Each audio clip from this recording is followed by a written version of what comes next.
Hey,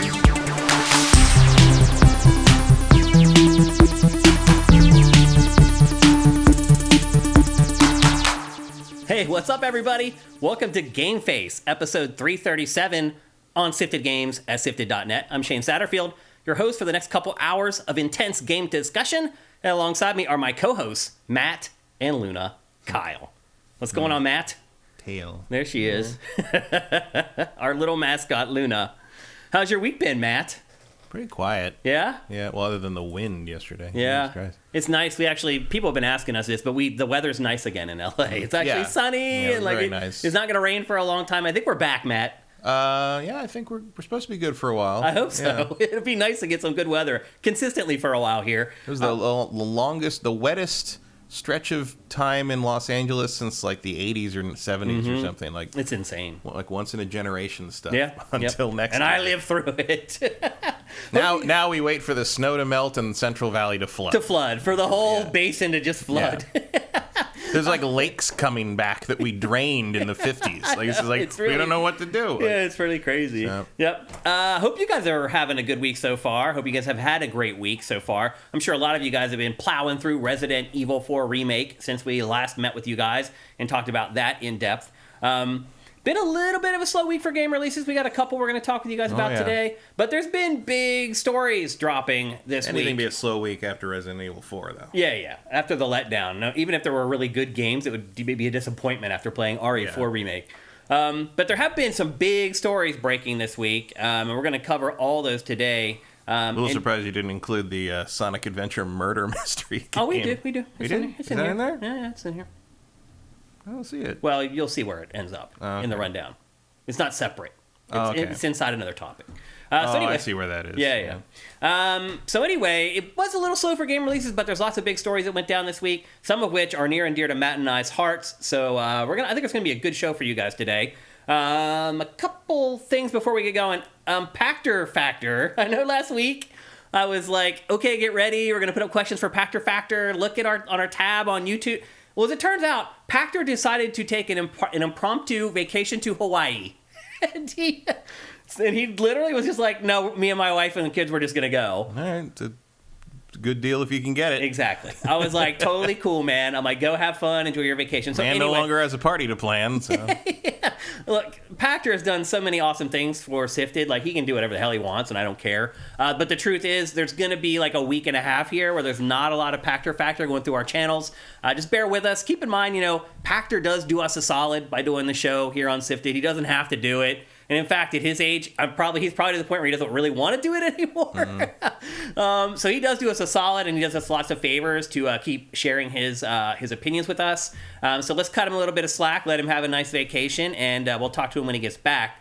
Update is, now you need to look for a call out for questions for Pactor Factor beginning on like Monday of next week. Because Pactor, we shoot on Wednesday. So I'll probably put up the call on Sunday. That'll give us a couple days for you guys to get your questions in before we shoot next Wednesday. So anyway, just want to let you know, it caught me off guard too. But again, let him do whatever the heck he wants. Like, he's taken very good care of us throughout the years here on Sifted, and we appreciate him very much. So anyway, just a slight delay there.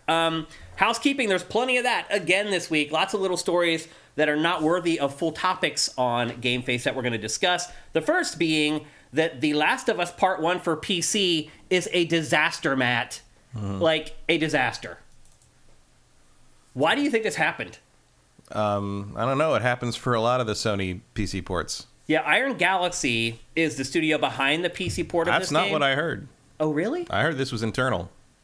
No, it's Iron Galaxy. Iron Galaxy has a logo on it, but they didn't do it. Really? From what I was reading. Interesting. I don't know if people are just making that up, but I saw a lot of chatter about how Iron Galaxy is getting blamed for this, but it was not them. Really? That's interesting. Because it's a disaster. I watched a montage. I haven't bought it yet. That's how you know it's a disaster. Yeah. I'm like, I'll wait for you to fix that in 6 months, I guess. I watched a montage on YouTube last night of the glitches and the bugs in it. Oh my gosh, man. Yeah. It is a mess. Like, they say, Naughty Dog is on record apologizing, saying they're very sorry. It seems to be intimating that it's all problems with shaders. A lot of shader stuff, yeah. But if you watch the montage that I watched, there was way more than that, man. But like the funniest stuff is the shaders, like when everybody's getting wet randomly during conversations. Oh yeah, they're running with sweat, literally sweat, like pouring. Well, no, it's not off sweat; of their it's water. bodies. It's the shaders for if they fall in water. Really? Yeah, that's what that's what that is.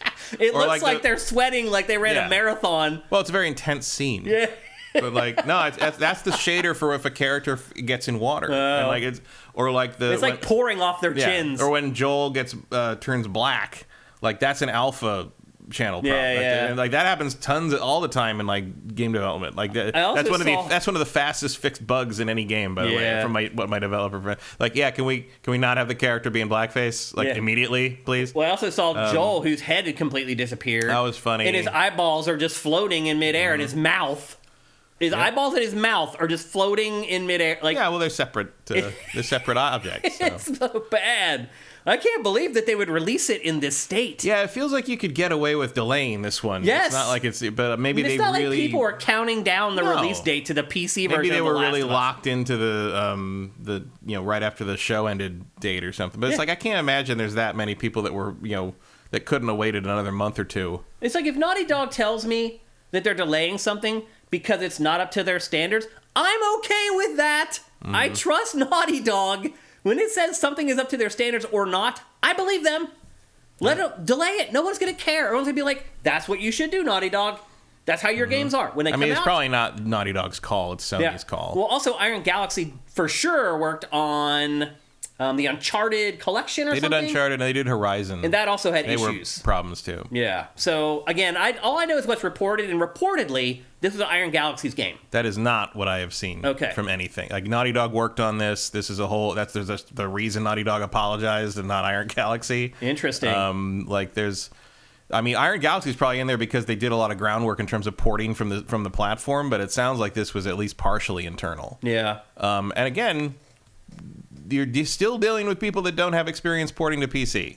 And one of the biggest problems with PC is you do not really know what's going to happen until it meets the 4 million different hardware configurations out there. That is an issue. It's hard. Yeah, for sure. So, Swan Senpai says, it seems PC isn't the superior device anymore. Even RE4 has issues on PC.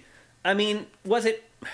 superior? I mean, ultimately, you generally get a better result from PC. If everything is working properly, yes, the PC is generally the superior experience, but you never know. Can you get it to that point? Yeah. I mean, my Resident Evil 4 has been fine on mine, but I've seen tons of hitching problems and people talking about hitching problems and crash problems, and the hair stuff doesn't work, and there's bright lights everywhere when certain shaders are involved. That was the other thing with Last of Us, was the shader compilation when you first start the game up was taking like an hour, or like half an hour, which is normally that's about it's behind the scenes before it gets to the title screen. Right. It's disaster. It's crazy. I mean, look, it'll be fixed. It'll be fine in 6 months. Yeah. And that'll be that. But it's like, they really need to work on these. I think the only PlayStation PC port that I think has hit properly has been, I think God of War was fine, more or less. It's a bit of a black eye for Naughty Dog, but in the grand scheme of things, does it alter it's like, my trust in the studio? Not really. No, and I mean it's kind of a who cares thing outside of the few people that I would like to play this on PC with all the bells and whistles and stuff, but I can wait for that, whatever. Yeah. It's funny to see some of the PC only players on there. It's like, suck it, PlayStation. Now you're not so special anymore. I'm like, okay, but I played this a decade ago. Yeah. Like.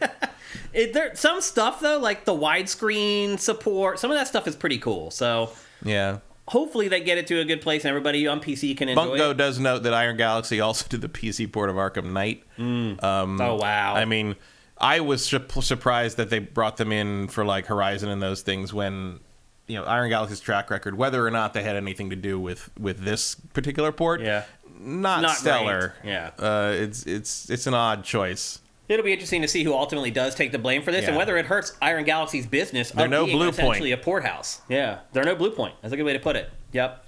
And now it's interesting because Blue Point probably should have done this, but I don't think Blue Point doesn't really. Now Blue Point's doing their own things. Like they're not just a Blue port Point house specializes in remakes of things on basically similar platforms. They don't. I don't know if they'd be any better at PC ports. Could be true. I think Days Gone was okay when it launched, more or less, but no one talked about it because no one cared that Days Gone came to PC. Yep. Delfino109 says Death Stranding also was pretty good, but Kojima Productions did it themselves. That themselves. Yeah. And that makes Death a difference. Stranding, I mean, I don't like Death Stranding as a game very much, but I have you run it on my machine, and it runs real well. Like it's that is a solid port.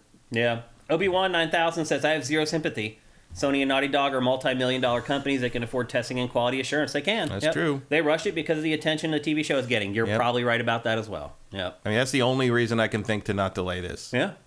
Because there's no way you didn't know some of this was in there. Yep. So, anyway, you may have to wait a little while for The Last of Us Part 1 to run well and play well on the PC. Spider-Mans are very good. The Spider-Man ports are great. They are. But Who does those? Nixies. Oh, that's right. That studio that Sony bought. Everybody was like, what the hell is that studio? Where'd they come from? And that's... No, they did a great job on both of those. They did, also from PlayStation Land, sales for PlayStation VR2 are in, Matt. Did you see? I did not. Hey, well, there's not much to see because PlayStation... Keeping in mind, okay, so they originally were planning $2 million at launch, right? Launch 2 million launch window. Okay. Yeah. And then they said, no, it's going to be $1 million. And then Sony denied that. They're like, no, we didn't cut back production, blah, blah, blah. Well, as it turns out, in the launch window, PlayStation VR 2 sold 270,000 units. Oof. And one of them's downstairs. Yeah.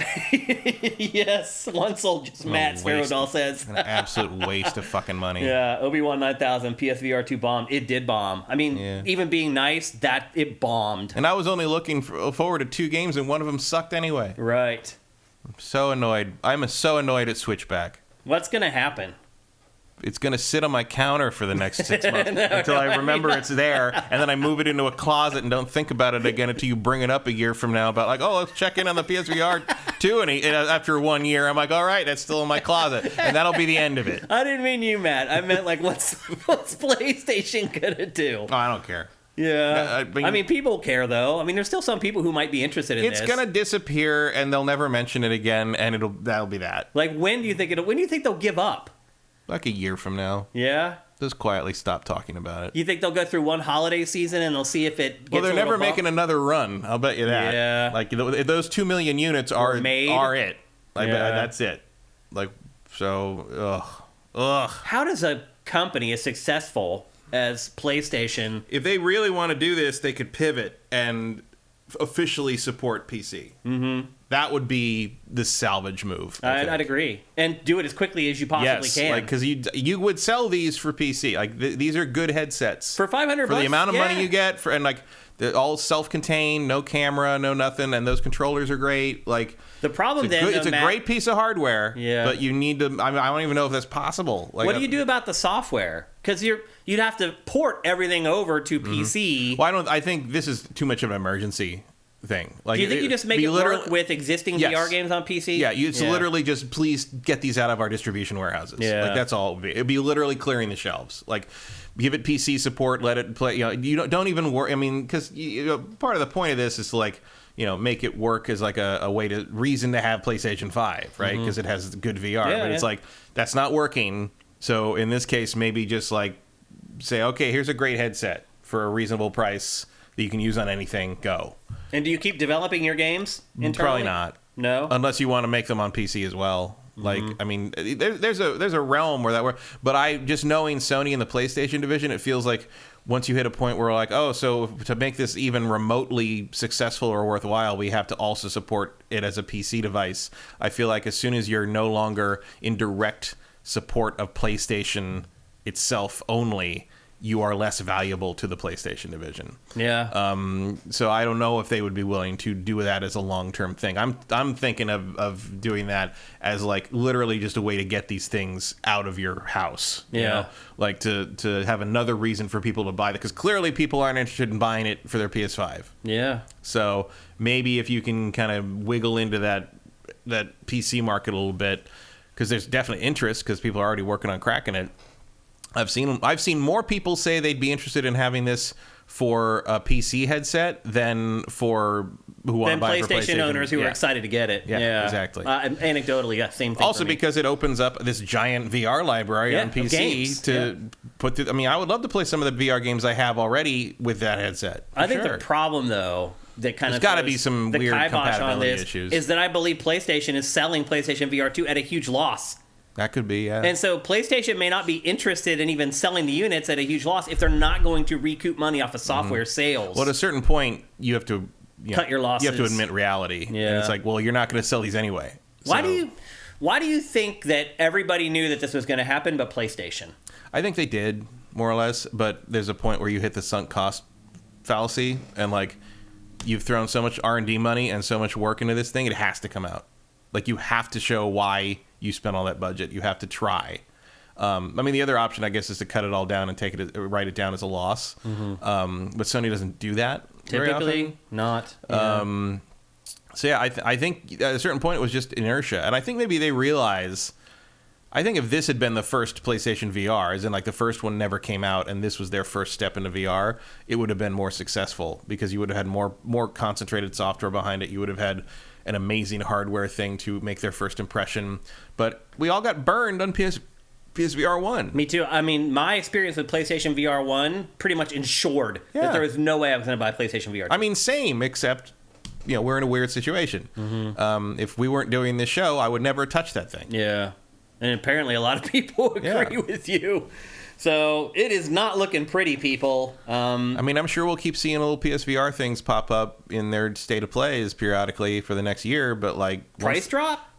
Does that I do don't know. anything? No. Of course not. Like, you'd have to drop it down to like $300 probably. Price drop would help, but like, what are you gonna play on this thing? Yeah. It's just all their other peripheral shit again. It's just, where's the Move games? Where's the iToy games? Where's the PSP games beyond a certain point? Where's yes, I know the Vita games. I know the Vita, still had games for various things. There's a lot of JRPGs and stuff. But Sony's actual support of their big heavy hitters disappeared after a year and a half. Almost immediately. Yeah. Like, that was it. Yeah. Like, and that's why I got the Vita. I don't get handhelds to play console games on the go. I know a lot of people do that for Switch, but that's not me. Or for Steam Deck. Yeah. But it's like, no, I want to play original stuff that I can't... If I can't play it anywhere else, I'll play it on handheld. And they stopped giving me that. Yeah. It became sort of like, hey, you want to play PS3 games on a tiny screen? Yeah. No! Yep. But like, VR2 is going to be the same thing. It's just like that initial... Everything that's in the pipeline right now will come out, and that'll be that. Minority Games brings up a good point. Resident Evil 4 Remake will be good for VR. It will. If they... I think they're working on it. I'm sure they are, but like I hope they still put that on PS5. God of Gamblers 33 says, I got burned on PlayStation Vita. I mean, there's a vocal minority of people who think Vita was just fine. Yeah. They're insane and they're wrong, but they exist. They like a very specific kind of thing. Well, they like Japanese games. RPGs, and if you're really into Japanese games, those weird little things you could only passable. The weird little things you could only get on the online store. Like, I mean, that was robust, but it was all very one Most note, people and it don't wasn't care. Yeah, it wasn't something that was going to break through anything outside of a very niche of a niche group. Yeah. The Vita is one of the dumbest things I've ever bought. Me too. It's that and PlayStation VR. And just like PlayStation VR 2, the Vita is amazing hardware. It is. Was certainly at the time. Yeah. It's gorgeous. Swan's but they didn't fucking do anything with it. I have one Vita game, Uncharted. I have like 8. I have 8 or 9. Yeah. I have Uncharted and that weird Shinobi Tenchu game. Shinobi-Do 2. Shinobi-Do 2. There was never a 1 My here. games are weird that I have. I like the Persona ones. I have the Ys ones because I like the Ys games, and they were only on that for a while on the PSP. It's just like these weird little games. I put it away, packed it up, boxed it. I don't know where mine is. Like 3 years ago, I have not it's somewhere in my office. It's somewhere in my office. I have my Vita games on the little shelf of all the failed PlayStation handheld and thing. But I have no idea where the Vita is. Yeah. Erebus Jones says it has no games. It was gonna bomb. And it cost a king's ransom. This is obviously going to bomb. Yeah, I mean, we obviously saw it. If you watched GameFace leading up to the launch of PlayStation VR 2, even when we first they announced it, we were like, what are they thinking? Why would you spend all that R&D on VR and blah, blah, blah? So this is a case where I hope that we were wrong, but as it turns out, we weren't, and we were right, and it's not looking good. I mean, I would say maybe at the holidays there's a price drop for it if it continues down this path. Maybe. I don't know. The VR 1 didn't really drop much. No. Like, didn't. They were just like, you know what, we're just gonna. I think there might be a floor line to like how low you can drop that because they probably are already selling it at a loss. Oh yeah. Definitely. Maybe by then the cost. The price. I don't think you'll see an official price drop. You'll just see stores cut the price to get it out of their inventory. Mm-hmm. Yep. So anyway, future of PlayStation VR looking kind of bleak right now. Next up, we got some good news, and this is also, oddly enough, a PlayStation-related story. Final Fantasy 16 went gold. It is coming on June 22nd. There will be no delays. Not surprised after that demo that made the rounds about a month and a half ago. It looked really polished and really finished. Plus, they said, didn't they say back in like early 2022 that it was already pretty much done? I thought they did. They said they were polishing. Yeah, so they've been polishing this game for like over a year at this point, which is a good sign, people. That's exactly what you want. You want games to be feature complete, and then you want the developer to spend a year cleaning everything up, polishing it up, getting it exactly right for launch. I am really excited about this game. I haven't been this excited for a Final Fantasy, Matt, maybe since like Final Fantasy 9. Mm-hmm. Yeah, I don't think excited is the word I'd use, but I actually have hope this might be a good game for the first time in a very long time. Yeah, I am legitimately excited for it. So, I mean, to me, Devil May Cry action RPG, I'm in. I mean, the thing is, I don't particularly like Devil May Cry very much, so it's not a selling point to me. Oh, okay. But I'm it's good with probably Devil May Cry every 3 or 4 years, which is usually when it comes out. But it's probably better than what we've been dealing with in the other Final Fantasy games. It's got to be better than the Dude Bro thing from Final Fantasy 15, and it's got to be better than the half-ass sort of like we can't commit to action or turn-based thing in Final Fantasy 7 Remake. Yeah, where they just go halfway on each. Which was really good. I mean, I'm ready for these to stop feeling like Kingdom Hearts. Yeah, you know, I'd agree with you. That's a good way to put it. I never liked navigating a menu in the middle of a real-time battle, and they've sort of constantly had that go on. You know, there's a period where like 13 where they were afraid to break out of the turn-based mold, but they still kind of made it look actiony. And then like they did Final Fantasy 15, which is like, oh, it's gonna be an open-world action game, but also like the combat's really stiff and sort of weird. Oh, 7, well, we'll just have it slow down a lot, but it's still but it's like, just make a fucking, this definitely is more like, I mean, I don't like Devil May Cry that much, but this definitely feels like the thing they've been flirting with for 20 years at this point. It feels like they may have finally got there. Again, it took the other team to do it, of course. Yeah. Because this is the team. It took them bringing in people from the outside as well. Yeah, outside, but also, like, this is the team. After Final Fantasy VI, the Final Fantasy team kind of split into two. Mm-hmm. And one direction you had Nomura and those guys that did 7 and 8 and all those things. And these are the guys who went the other direction and did, like, the Iblis stuff and Final Fantasy Tactics 11, and right? all that. Yeah, 11. Yeah, some of them worked on 11. I think 12 as well. Like, and some of the team got fired and brought back, whatever. But, like, this group, the people that are doing this, like, this is the first mainline game they've worked on other than 14, which a lot of people don't count because it's an MMO. Mm-hmm. But this is the first shot they've had in a long time, and like traditionally they have come back with new ideas, with being unafraid to tell a different kind of story. And like, if there's a shot at a good Final Fantasy for the first time in forever, this is it. I agree. Yeah, I'm excited for it. Don't forget, it is a PlayStation 5 exclusive. You cannot get this on Xbox or PC, although my guess is eventually it will come to both. But initially, I think it's at least did we hear 6 months or something like that? But then they said something like there's no way we would get the PC version ready in 6 months anyway, or it was something like that. Yeah, this is a PlayStation exclusive for all intents and purposes. And for quite a while. Yeah. So don't expect to see it anytime soon if you're an Xbox owner or a PC player. Next up, this is a weird story. So ARK 2 was delayed. This game was supposed to come out. I didn't even know that was supposed to come out this year. It was actually supposed to come out last year, Matt. I mean, I knew that it was like they were flirting with it, but there was never a release date or anything. I think this trailer maybe has 2022 in it. I think it does actually at the end. Yeah. Obviously did anyone ever believe that when they didn't even show any fucking gameplay? Probably not. I mean, I don't think we did. I think we were skeptical of it right away. But now, if you got an actual game to show, you're not leaning on Vin Diesel that hard. I'm sorry. Like, I love you, Vin, but like... Yeah. Well, it was supposed to come out this year. Not only has it been delayed out of this year, Matt, it is now delayed until Q4 that's a big of 2024. Which probably means it's going to slip to 2025, let's be honest. That's giving yourselves a lot of leeway to get a game done. Yeah, that is a big jump for something you claimed was going to be out this year. Last year. It was supposed to come out last year initially. It's insane. So, not only was ARK 2 delayed, here's the really messed up part, Matt. They are killing ARK 1. Mm-hmm. When this game comes out, they're taking down the servers for ARK 1.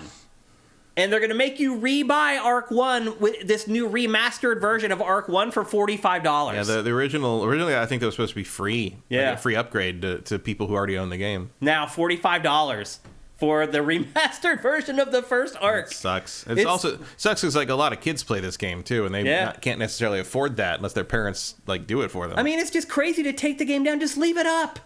Yeah. Why? Why? It sounds like they need money. I mean, yeah, because this game was delayed for 3 years or whatever. So you thought there was going to be revenue coming in from this, and it's not for another year or more. And now they're like, what are we going to do? And probably you're right. Probably initially. Gouge the existing fan base, apparently. Exactly. Yeah, and you're right. A lot of them are kids. All my nephews love ARK. Love it.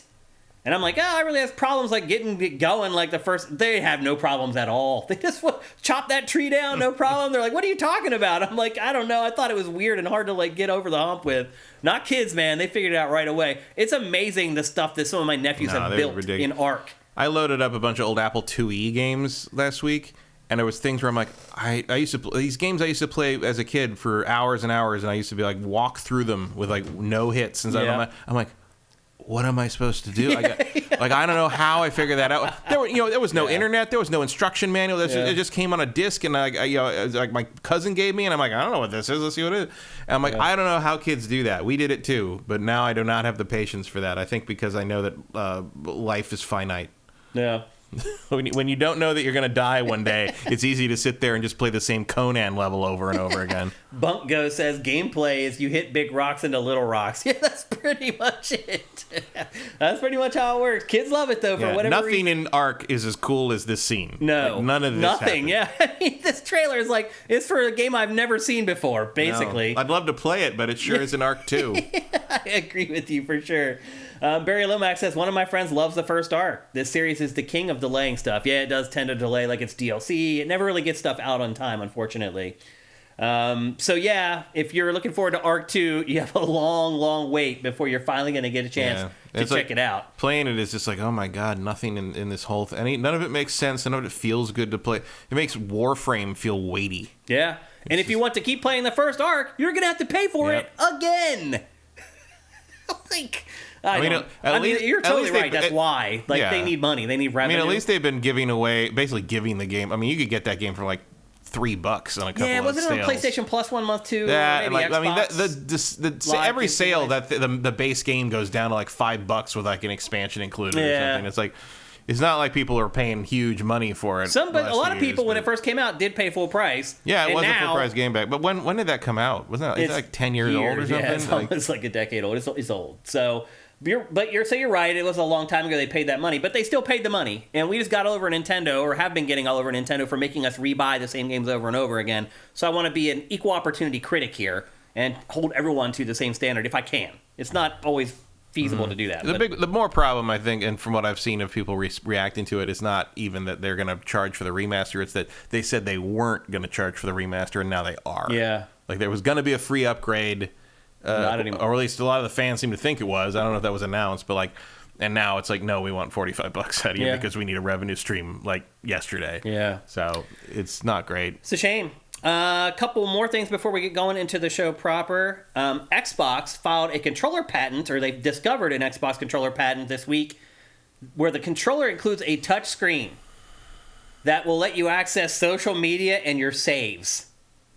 So I can already access my saves, and I do not want to access social media. Yeah, so. It's like a VMU all over again, kind of. And except Godzilla's not in it, which makes it inferior. Yeah, well, the cool thing about the VMUs for Dreamcast was you could pop them out. Yeah. And you could actually take them, and it had a little D-pad and a button on it. Yeah, play them as little mini games, like Tamagotchi stuff for Sonic on there. Like I said, there's a Tamagotchi Godzilla game for the Japanese games. You could.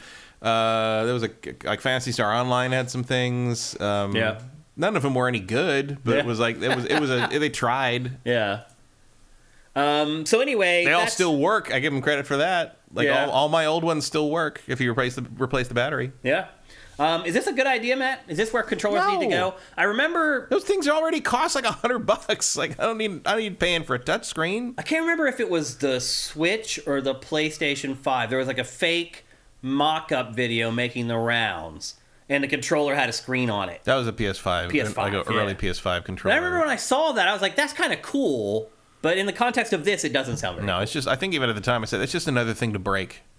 Yeah. It's another thing to go wrong. Any moving parts, that's just, You're right. It's like when they started making disk drive consoles instead of cartridge consoles. Suddenly, you have to send them in for repair a lot more often than you had to whenever they didn't have moving parts. So that's a big part of building anything, is how many moving parts does it have, because that basically increases the breakage rate on anything. Yeah, and, more and more, it's like the Wii U is the same issue. That screen, if something happens to that gamepad, you're screwed. You can't get them anymore. Luna wants your attention. Aw. No. And then the final story before we get into GameFace 337 proper is, over the weekend, a lot of press and influencers were able to check out the Super Mario Brothers movie, and they came out of the movie gushing pretty much. I don't know that I read a single impression of the movie that was even slightly critical. I saw a lot of them that were like, oh, if you're a fan, you'll really love it, which is social media influencer for, you're not going to like this if you don't already like Mario. Oh. You got to read that stuff a certain way. Like all those premiere things they just invite online people and like fan site stuff and influencer people they know are going to like it, or at least say not that they like it. People are going to say what they want them to say, so they get to stay on the list and go see the next one early, because they're not there to give you an honest review. They're there to get clout. Right. And then the actual professional reviews came out this morning. That was what I was getting at, and it's sitting at something like a 45 on Rotten Tomatoes.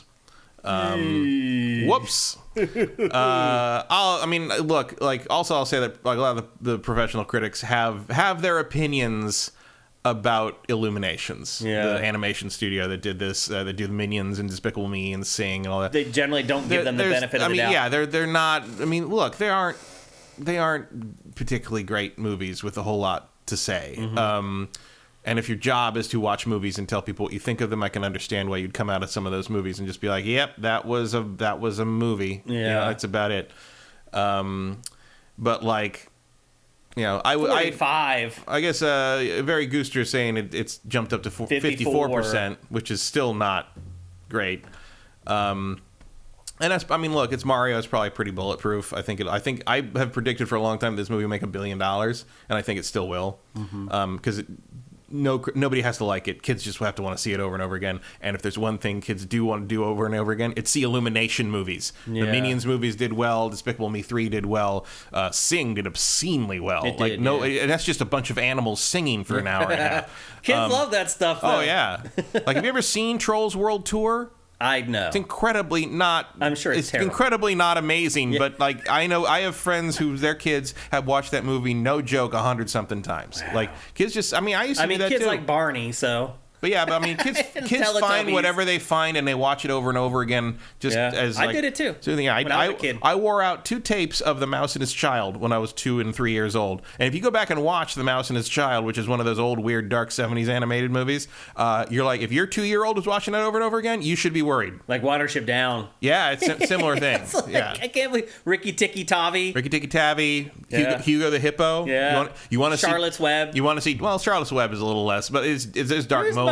Yeah. But no, like Mouse and His Child is like basically like Nietzschean nihilism, and like there's a whole section that's a giant reference to Samuel Beckett's Endgame. Yeah. It's a play, and like I'm like, why is this in here? It's like, who is this for? Like, it's so weird. I go back and watch the stuff I watched as a kid. Like when I was a kid, I loved this cartoon called Top Cat. Oh yeah, I remember Top abysmal. Cat. Like, I go watch it now, I'm like, what? How did I like that? Hong Kong Phooey was another favorite that I liked when I was a kid. Hated Hong Kong I loved it, Phooey. But I watch it now. It's terrible. The problem I had with Hong Kong Phooey is it was like when in the same shows, like Hong Kong Phooey ran like 15 minutes, and it shared a show block with Godzilla, for the Hanna-Barbera Godzilla cartoon, and Hong Kong Phooey was on a lot more than Godzilla because they made like 64 Hong Kong Phooey episodes and like 20 Godzilla, so it would constantly run and I'd be sitting there through this Hong Kong Phooey crap waiting for Godzilla, and sometimes Godzilla just didn't show up. Oh no! And which is, when you think about it, is very thematically appropriate. Yeah. Because Godzilla doesn't show up every time. But like, I hated Hong Kong Phooey because he wasn't Godzilla. That's basically what was happening there. There was another show called The Banana Splits that I watched, which were these people dressed as furries, basically. Yeah, I remember. I love that, and now I watch it. It's like a bad acid trip. Yep, a lot of that shit is like that. It's really crazy. But go watch Hugo the Hippo. I'm sure is on YouTube somewhere. Go watch that and like get through that to see if you want to see a scene. There's a scene in the middle involving like food or drinking or gets drunk or something. Mm-hmm. If you want to see a scene that without any question was just people took drugs and animated it.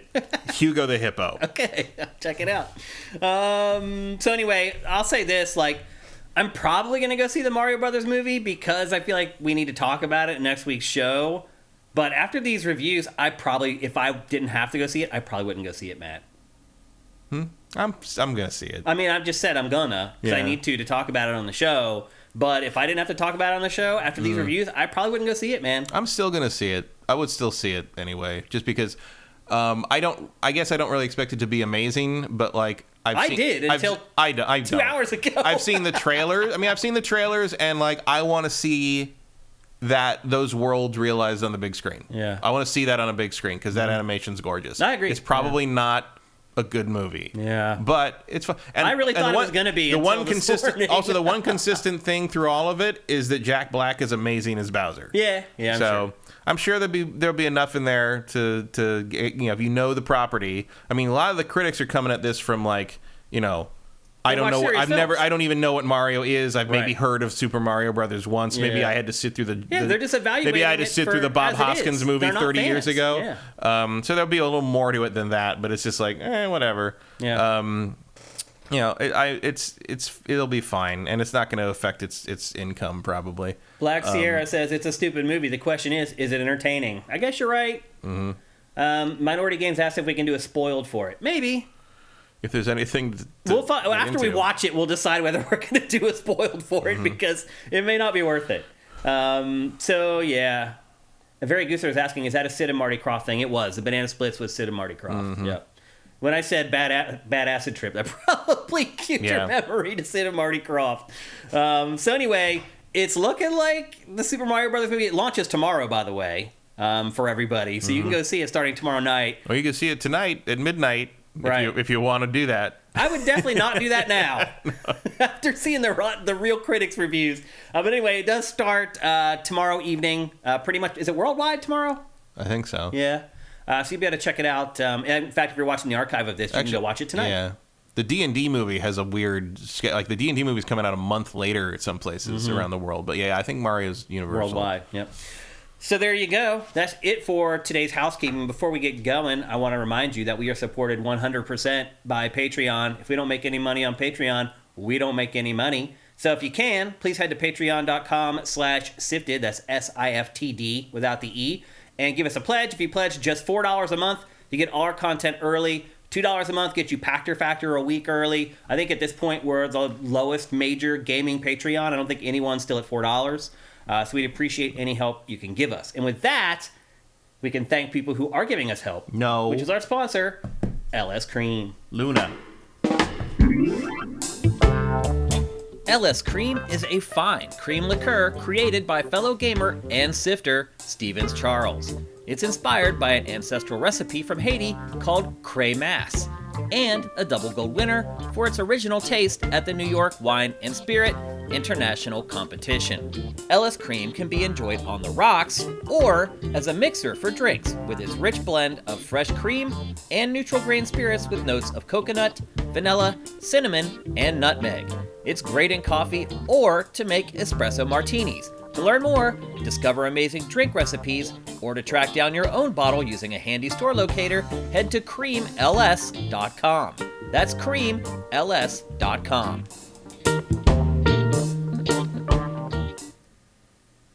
That's right, people. Head to creamls.com right now. Open up a tab on your browser if you're watching the stream at twitch.tv/siftedgames and go to creamls.com and buy a bottle right now. The fellow that we show in that ad is a fellow sifter, a fellow gamer. He's awesome. Support him if you can. Why would you support a liquor conglomerate when you can support one of us? So head to creamls.com and get yourself a bottle or 10 and make it a party. All right, with that... Yeah, Luna was trying to use one of the light coverings as a scratching post. That's why I told her no right before we went to that. I think she was looking for something to play with, actually. It's pretty funny. Okay, let's get on with GameFace 337. I'm guessing this is no surprise to you that our lead story today is the death of the Electronic Entertainment Expo, commonly known as E3. I think it was 2 weeks ago in the Q&A, somebody asked you and I, after we found out Ubisoft was leaving, if E3 was dead. We said yes. We thought it was dead. And we were right. Here it was. And we were right. It is dead. And Matt, do you think it's dead for good? Or do you think that there's a chance that it may I think it's dead as we back? know it.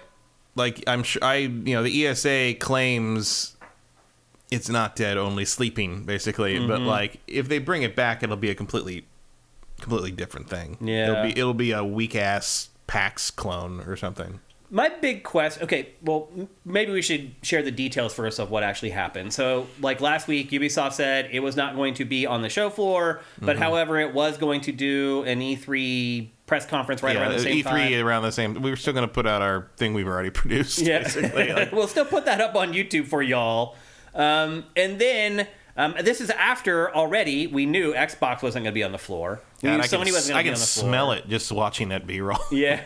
And then Nintendo was kind of the last one to fall. And once Nintendo decided it wasn't going, I kind of knew it was over. Yeah. Then once you have none of the big three on the floor, like there's nothing left. And then Ubisoft, once it said it, and then you don't realize it if you don't go to the show. Ubisoft literally takes up like a third of the floor in the one hall. Ubi being gone is like what's left. It's a black hole. And you got no Bethesda because which was Microsoft right next to Ubisoft. Right like, what does that hall look like then? Like nothing. It looks like a dentist convention. It now. really because I think that's what they're going to replace. Which is what it with. usually happens at the LA Convention Center. And so once Ubisoft fell, then Matt and I knew it was pretty much over. Also, like from what I've heard internally, that like Ubi's just the first one to admit it. Everybody else was. There was a bunch of other, and apparently a lot of the pulling out was related to the new organizer, Reed Pop, who nobody particularly wanted to deal with. Which is weird because Reed Pop does PAX.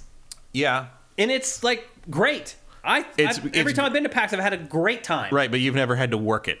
That's true. And I mean, I don't know how that, but the main thing that people don't like about Reed Pop that I've heard is they do all of Disney's conventions, and everybody hates it. Oh. Not attendees. I'm talking about people who have to work with them, who have to work the convention. And that does seem to be the problem here. Is it supposedly Lucasfilm tried to get out of their contract with them at some point for one of the celebrations and couldn't negotiate a replacement in time, so I had to stick with it. But they're not well liked, and their CEO stepped. So why do you hire them in the first place? Because they're one of the only games in town that can actually do it, and they have connections all over the place. The CEO stepped down 2 days before this news broke. I saw that. Certainly in preparation for this. He knew it was coming. I mean, that's an epic failure. Yeah, he'd been in with the company for 17 years. Wow. Like this is a huge ball drop. Wow. I mean, yeah.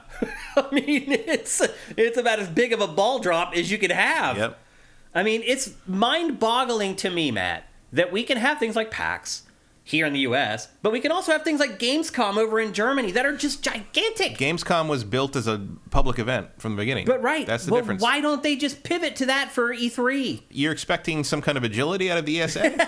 I'm saying we should be able to expect that from an organization that represents the gaming industry.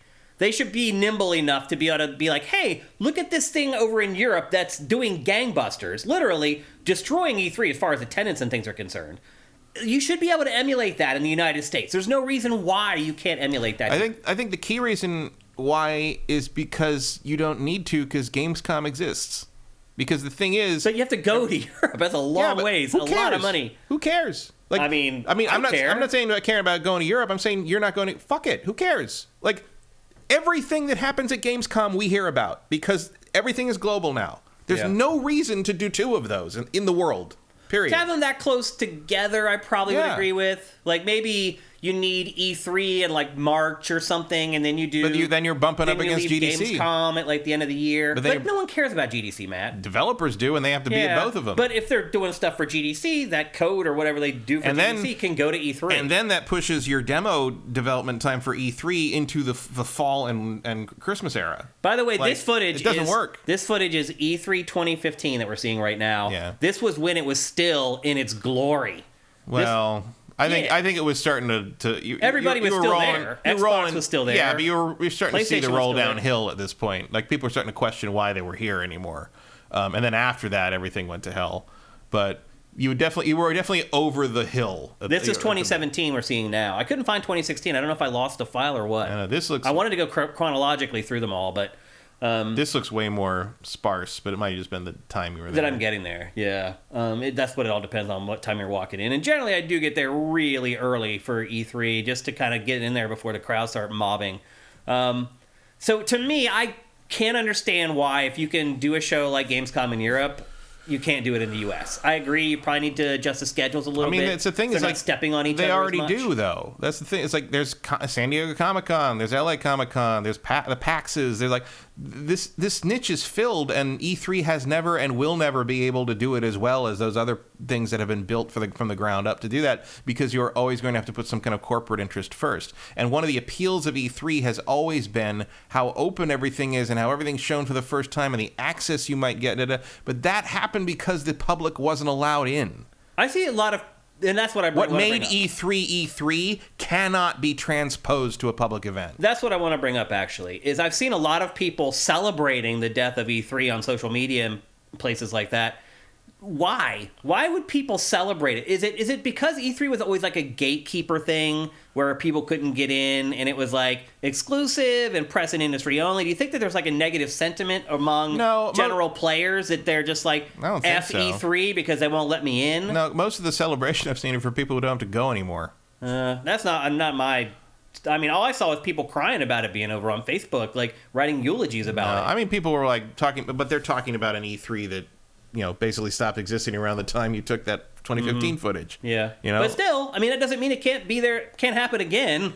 It does, though, because it was of its time. Like, you can't recreate that because... Gamescom is of its time. It's the same thing, but Gamescom isn't the same thing. Gamescom is a giant, roiling mass of humanity that shows up basically in the form of San Diego Comic-Con. Yeah. All the memories of E3 that people were sharing and eulogizing on Facebook, because we have so many shared friends...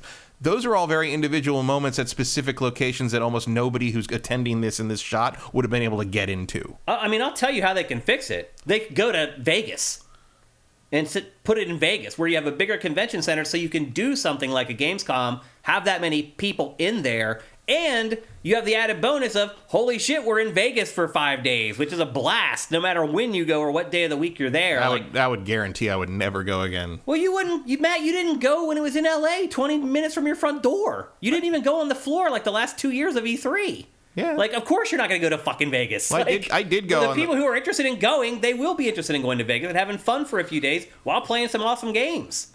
No. Why? Because it's not going to happen. No one's going to do that. You're saying no, people won't enjoy it, or no, it's not going to happen? I'm saying it's not going to happen. There's no reason for that's where E3 started, oddly enough. It was a part of CES. Yeah, as an industry meeting, basically. It was not a public show. Yeah. No. But the point is that we're getting at is they need to pivot. So we're trying to figure out what is the pivot. There is no pivot. They didn't pivot. It's over. It's done. I think there's still a chance to save it with an extreme pivot. There isn't. There's none. The ESA is not capable of it. I think it could. The pivot is Jeff Keighley. The pivot is Summer Games Fest.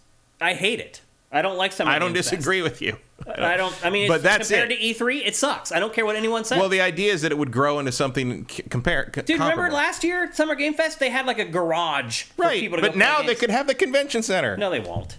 Do you know the budget you have to have for that? $1. Oh, or maybe. If you lower... And here's another way... If Keighley goes to the city of L.A. and is like, we will replace E3 if you give us that space for enough time, the city might do it. The other way that they the city's got nothing else to do here. No one has booked out this space at that time of year because it's been assumed it was there. for 20 years that no one else can get in that time of June. But what if the ESA just lowers the cost for booth space? Everyone points to they're gouging the public. First of all, the one thing I've seen a lot is they're ripping off the public. Who cares? Why do you care about the publishers? The publishers are not your friends. I don't understand why there's this the only reason aesthetic they care about of people we got to root for... No, you don't root for the publishers. The only reason they care about that is that's what partially killed it.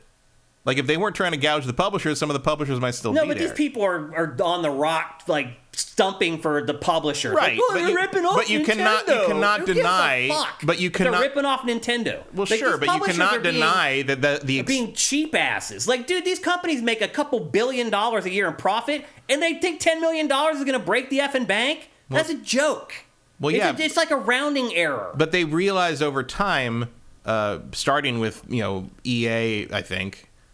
They realize that they don't need to spend that money. Like, that's money they can save for a $10 million ad campaign. Why do they feel they need to spend it at Gamescom then? Because I don't think Gamescom costs that much. It doesn't cost that much, but that's my point. The pivot can be the ESA. The other thing, rock bottom boost space. Well, and the other thing is that there is no real equivalent to that in Europe. Yeah. Like, there's no equivalent to E3 here. Well, there is, though. PAX isn't the same thing. PAX isn't the same thing, but I'm talking about stuff like San Diego Comic-Con and like large conventions. That's not for gaming, though. Gaming is like a tacked-on thing that they nail on the side of Comic-Con. Right, but it still reaches the same number of eyeballs. I mean, it actually reaches more casual eyeballs, I would argue, than E3 does, because there's just San Diego, for sure, movies. Yeah. But the problem, I mean, again... And we've been over this. Cartman says, "Imagine Packers parties in Vegas." Yeah, that's true.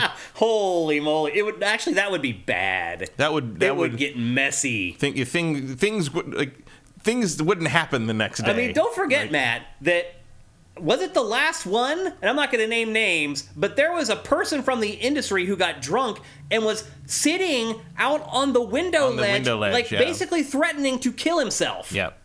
Yeah, that was in LA. So imagine what happens in Vegas. Well, I'm just picturing there's certain people who attend that party that we both know that I'm like, okay, now we're in a city where there are strip clubs everywhere and casinos in those strip clubs. I mean, I can't even imagine 4 a.m. after Pactor's party in Vegas with certain parties. Yeah. Swan Senpai is asking, like, how much time and effort it takes away from developing a game to make the E3 demos. But here's the thing. Back then, a while ago, it used to be a big deal. Because you're right. You'd have to set up this team to make this...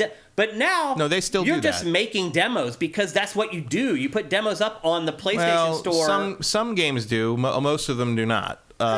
Most big games end up getting either a beta or a demo these days. And also, a lot of those games, the thing you show at E3 is absolutely not the demo you give the public. That's true. Like, it's another... I mean, every developer I know... They'll let us play more broken stuff because they know that we understand that every developer I know I've talked to about this in the last week has been like, everyone is over the moon that we don't have to waste a whole group of people making a demo for this anymore. Yeah. And the only thing anybody's even mad about is that they didn't find out sooner. So because they shunted all their demo people back onto their main team, and they're like, we're going to finish this game 3 weeks earlier now because we don't have to make that demo. Mm-hmm. And it's like, what do you want? You want to look at somebody talk about how they touched a game in LA, or do you want to play a game earlier? Yeah. Like, this is going to speed things up and make the games better in some regards. And you're probably going to be more likely to get that demo that isn't at E3, the demo made for the public, put up online for you to play yourself. Maybe. Like, I can't disagree to some degree with Steph Sterling from the Jimquisition this week, where they said... they were very adamant years and years ago about not having to go to E3 to still do their job. And their editor now, I guess, called a couple years ago and was like, yeah, you were right. Like, we didn't need to, you can get more done with reliable Wi-Fi given what you need to do. Yeah. And they're like, it was just the absurdity. And look, I get that Sterling is not, Sterling's not a party person. Sterling's not someone who goes around and wants to go social guy, not a social really. person. Yeah. But like, they're like, yeah, it was so absurd to me that I'm sitting here, I waited around and made an appointment and did all this stuff to play this game, and all these people are in line to play this game, and we're all going to be playing the same game in like 3 months. Who cares? Like, we can report the same thing if we sit down with a touring demo that they do, or something they send us, or preview code they send on a disc. Like, the same and the advantage of E3 for years and years was that everyone was there. The press was there. The mainstream press was there. This was where we used to go back. That's the other big thing about this. Like, we used to go back to our footage and our experiences at E3 back in the 2000s. We'd go back to that over and over and over again. Just in terms of talking about it, or in terms of using it as B-roll or whatever. When it came time to preview these games, like the footage we got from some of those onstage live demos, we would use those in preview segments I do that until still. the release of the game. I've used this B-roll a billion times. Yeah. But like a billion times. All of it. Every year of E3, we've used every pice of B-roll from E3 but over and over again. Yeah, we won't be using it anymore. But now, until we talk about how it's not happening again next year.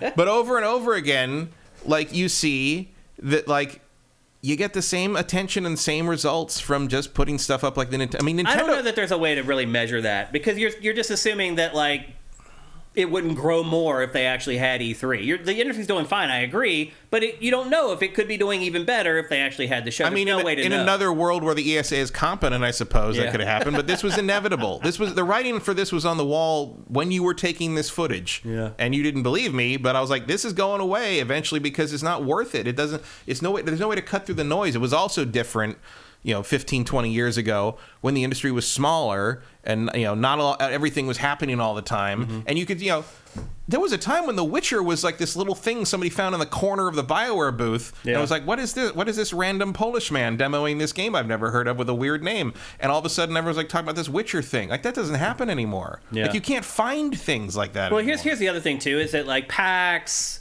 even Comic-Con, they don't get on national TV. No. E3 would.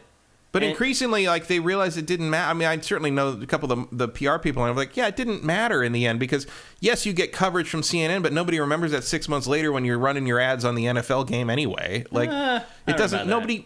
I have never run into a casual person who doesn't already know what E3 is who knew any of that. Oh, big ideas though. Like you debut the Wii. People remember that. They're like, oh, there's a console with motion controls now. You debut the Switch. Oh, it's a console that plays as a handheld and a console, and you put it in this dock. People remember that stuff. They don't remember, like, you debut the PS5, Dragon Age 4. They don't remember stuff like that. They remember the big stuff. But PS5 was not at E3, and all the mainstream media covered it anyway. Yeah, but PS5 is just like, there's nothing special about it. It's just a more powerful console. It doesn't have like a unique selling proposition like some of the other stuff that does hit in mainstream when you show it to people. So it's like, for instance, when the Wii came out, like, we had a PR firm at Game Trailers who would always book me on stuff. Like, that's how I got on ESPN, and I argued with Terrell Suggs. Like, they were always out, like, pitching me. When the Wii came out, I couldn't keep up with all the local LA TV stations who wanted to bring me in to demo the Wii. In fact,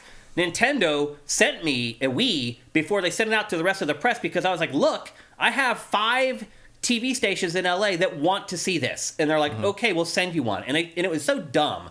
They sent me one. I did the local LA news station tour, and then I had to send it back. And then I got my Wii 2 days later. Yeah. It was so ridiculous. Right, but the Wii. But the point was, Nintendo was like, when I told them I had booked this stuff, they were like, hot damn, we're all over it. They, at least back then, because it was they 2006. definitely cared about TV coverage. It was 2006. But people care because you reach people that aren't going to watch the Switch didn't need Jeff Keighley's stream, and they aren't going to watch GameFace. The Switch didn't need it. Didn't need what? The E3 reveal. How do you know that? Because it wasn't revealed at E3. But I mean, you don't know if it would have done even better. How could it have done any better? Well, it sold out. I mean, anything that sells out. It's like the PS5. They couldn't make them fast enough. The thing we won't ever know about PS5 is how many they would have sold if the chip shortage hadn't happened. And we don't know how many Wiis they could have sold in the first year if they had their production issues sorted out. It's the same thing. So Fairness makes a great point. None of this generation was unveiled at E3. Yeah. And it's fine. Yeah. Yeah, because they can't manufacture once Sony dropped out and PS5 happened anyway and was not it doesn't matter. Like it none of it mattered. So no convention matters then. Not really. Ever again. No convention ever matters. There's no point in ever having conventions. Well, again, all these gigantic buildings that they've built, they should just sit empty for eternity now. That's it. The conventions don't matter. Well, there's no point to them. Conventions aren't for this. This is not a convention. It's an expo. It is. It was a convention this last few years when it let general audience in. And that was one of the things that killed it because that's not what it was supposed to be. You're looking at this B-roll. There's not a lack of people there, Matt. No. It's freaking mobbed. But it is mobbed, dude. A lot of those people have to be there. Well, they want to be there. They don't have to be there. A lot of those people are there for their jobs. Yeah, but they want to be there. That's why they have those jobs. They got in the industry because this is exciting to them. It's exciting to me. It's not to you anymore. That's fine. It still is to me. Well, I still like going into a room and seeing my industry going, blow. Well, this is our industry. Deal with it. Well, apparently it's not very exciting to anybody anymore because they're not going. Who's not going? Why are they? They sold out their tickets. Why are these Why are these companies not going then? If it's so important, why did Ubisoft pull out? If this is so important, because they're cheap AF. That's why. Okay. They are, dude. They're equivalent over $10 million. Are they still going to Gamescom? Because it's $1 million instead of $10 million. It's cheaper. It's all about money. That's all it is. If you talk to any of these people, PR people that I talk to, it's straight cash, homie. That's it. There's no other bullshit that they're thinking about. It's all money. That's it. And that's why they left. And why don't they feel like they're getting their money's worth from it? I don't know, because they think the internet, it doesn't make a difference. You can watch. I know. You can watch a YouTube stream and it's the same thing. I don't agree with that. I know why they're doing it, and some of them have said because they don't believe giving that kind of money to the ESA does them any good. Well, let's be honest, the ESA was gouging them for years. Sure. I agree with that 1,000%. But if the ESA was a more worthwhile organization, you mean as far as lobbying and things like that? In terms of doing what they say they're supposed to do, I think that would be a less of an... I mean, yes, they are gouging. You should not be paying $10 million to compete with other companies to get your booth space. Yeah. But, like, a big part of the problem is that the ESA is what the ESA is. And in the same vein that they, as you say, have not pivoted properly on what this needed to become... the companies also don't think that when they throw all this money, because this is largely where the ESA gets its funding every year. This is the last ever Xbox booth at E3 right here. This is it. Let's see. Let's see the Forza. Let's see the Gears. Exactly. Let's see the Halo. Back then, there it is. Forza 7. Playing. So what is this? 2015? And look, and someone just pointed out, Eric Cartman points out, Ubisoft is going broke. He's right. Yeah. Like, they are absolutely all about the money right now. They are in deep And yet, trap. the ESA wouldn't cut them a break to come to the most important gaming event of the year? Yeah. They don't want Ubisoft at their fucking thing? Yeah, I mean, it sounds like they weren't willing to work deals with anybody, but now they're left holding the bag, and so now maybe they reconsider. The other thing, too, is that you got to remember... But if you reconsider next year, how do you do that? Publishers are already paying the ESA. They have to pay dues every year. Right. So one thing that Pachter brought up when someone asked him about this was that they're like, oh, if the E3 goes away, will the ESA go away? He's like, no. No. They still are going to pay their member dues. There's still going to be a lobbying part of the ESA that's going to go to Washington and try to make sure they're not outlawing games through legislation and blah, blah, blah. So they're still paying the ESA. They just don't want this extra charge in the middle of June because apparently they feel that it's not worth the investment that they're putting into it. And I disagree with that. I just think it is. So it sucks. I literally, the reason I'm in this industry is because of E3. I'm not exaggerating. Like, the first time I saw E3, I was like, I need to go there. And that was what got me so excited that I was like, you know what? Look at this industry blowing up. I was, again, I've said this before, I was like, do I want to be a sports journalist or do I want to cover games? And I was like, covering games would be really dumb, even though I was running a fan site while I was in college. But once I saw E3, I was like, oh my God, this is it. This is the next thing. And that's why I'm in this industry, is E3. So I certainly have a more emotional attachment to the show than probably the average person does, without a doubt. I'm willing to admit that. This is what I went to the E3. I went to E3 twice before I had a job, a real job. Yeah, I went once. I've been to 21. I've been to 21 of these things. Yeah. I mean, you're one of the only people I know who's been to more of them than I have. Yeah. But like, there's a point at which it stopped being that. And I could see it very clearly stop being that, like that Mecca kind of thing, that Super Bowl of the sojourn, the journey that you make. There's a point where, and you started to see it even in the early 2010s, but you really started to see it in the mid 2010s, where like, oh, there's a desperation here, and more, all the real shit is happening off site. All the real stuff's happening. So there are already like breakout events, like breakout events downtown, but it's like. There were people, the people who used to be the movers and shakers, or were still the movers, they would never go to the convention center. They were all doing business in the Marriott. They were all doing business in their own section where the Xbox had their own theater across the street. It was just not the same. It was not the conglomeration of the whole industry where you could walk across the floor and just like, oh my God, there's Yuji Naka. Well, now you definitely wouldn't see Yuji. He'll be beaming in. He'll be zooming in from prison. maybe with the you recognize him from the ankle bracelet, but or like Miyamoto's there, like Will Wright's just sitting there looking at this thing. Like, it's not that anymore. And once they let the public in, it was over. Yeah. Because that was them like. That was them recognizing that they needed to change. Well, sure, but they didn't change. They just started letting the public in. And I had been the public, and even back then, when you could go in, we snuck our way in. We actually lied our way in for 2 years, and it was not a great experience. It was a great experience in the sense that, like, oh my God, we're here. Yeah. This thing we've read about in magazines forever. Because back then you didn't even get video of this thing. Yeah, it was never anything. It's hard to dig up video of the really old E3s. Yeah, like really hard. But and we'd sit and wait in line for like the Wavebird raffle and shit like that. But it's like that's gone. Like, I mean, because now, like, the show did change in the sense that, like, they adapted to how many people were coming in, so the demos either got shorter or everything went closed. I mean, the amount of stuff that went closed doors starting in 2010 was absurd. Like there was a point in the early 2010s where I sort of looked around and realized, like, if I didn't have my press pass. press pass and all my friends in PR, I wouldn't have gotten to see anything this year. You'd see like 2 or 3 things in a day because the lines were so long. Lines were so long, and a lot of the stuff you wanted to see, you just couldn't. Most people just went there to get the free swag. But then that went away, too. Like towards the end, they even started cutting back on that. Long gone is the day when I got a free Wavebird at E3. Like, that is a very different world. And, like, so I understand that kind of that emotional attachment in that sense, but it's like, to me, like, look, I don't have a whole lot of emotion, like I don't have a lot of sentimentalism when it comes to, like, you know, industry stuff of any industry, even the movies, which are maybe the main thing I love the most. Like, there came a time where I'm like, okay, the show, the expo I loved so much has been gone for a while. And maybe I didn't recognize it early on enough because I was too busy working those live productions for G4 every year. Because when you're in the middle of that, you don't really have time to see. And then after G4 shut down, I started going sort of, you know, on my own or for smaller sites, or, you know, I went for IGN, I think, in 2019, which was very interesting, just, you know, running around with the camera crew again. But I was not the producer. I was sort of the editorial person. Right. And all the producers were maybe born around the time I went to my first E3.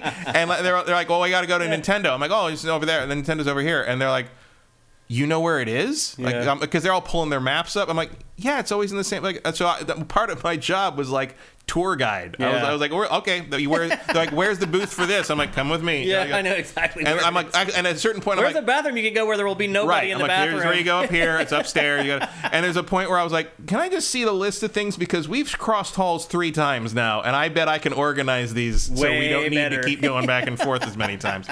But it's just it just became a very different situation, and you know, it's not like we're not used to navigating crazy crowd, because even when it wasn't as crowded, part of the job, even when it wasn't like super crowded as it became, like, we were the ones with the giant camera carts. You know, we were the, like, pushing them around. It was basically now us. You don't need all that stuff. It was like us and Vic Lucas with camera carts the size of these tables, with like all like these giant Betacam tapes. And now I remember the year where, I don't remember which year it was, but I remember the year where I realized that everybody around me had monopods and the little digital camera things on them. It was probably 2007, 2008, because the smartphones weren't ubiquitous yet.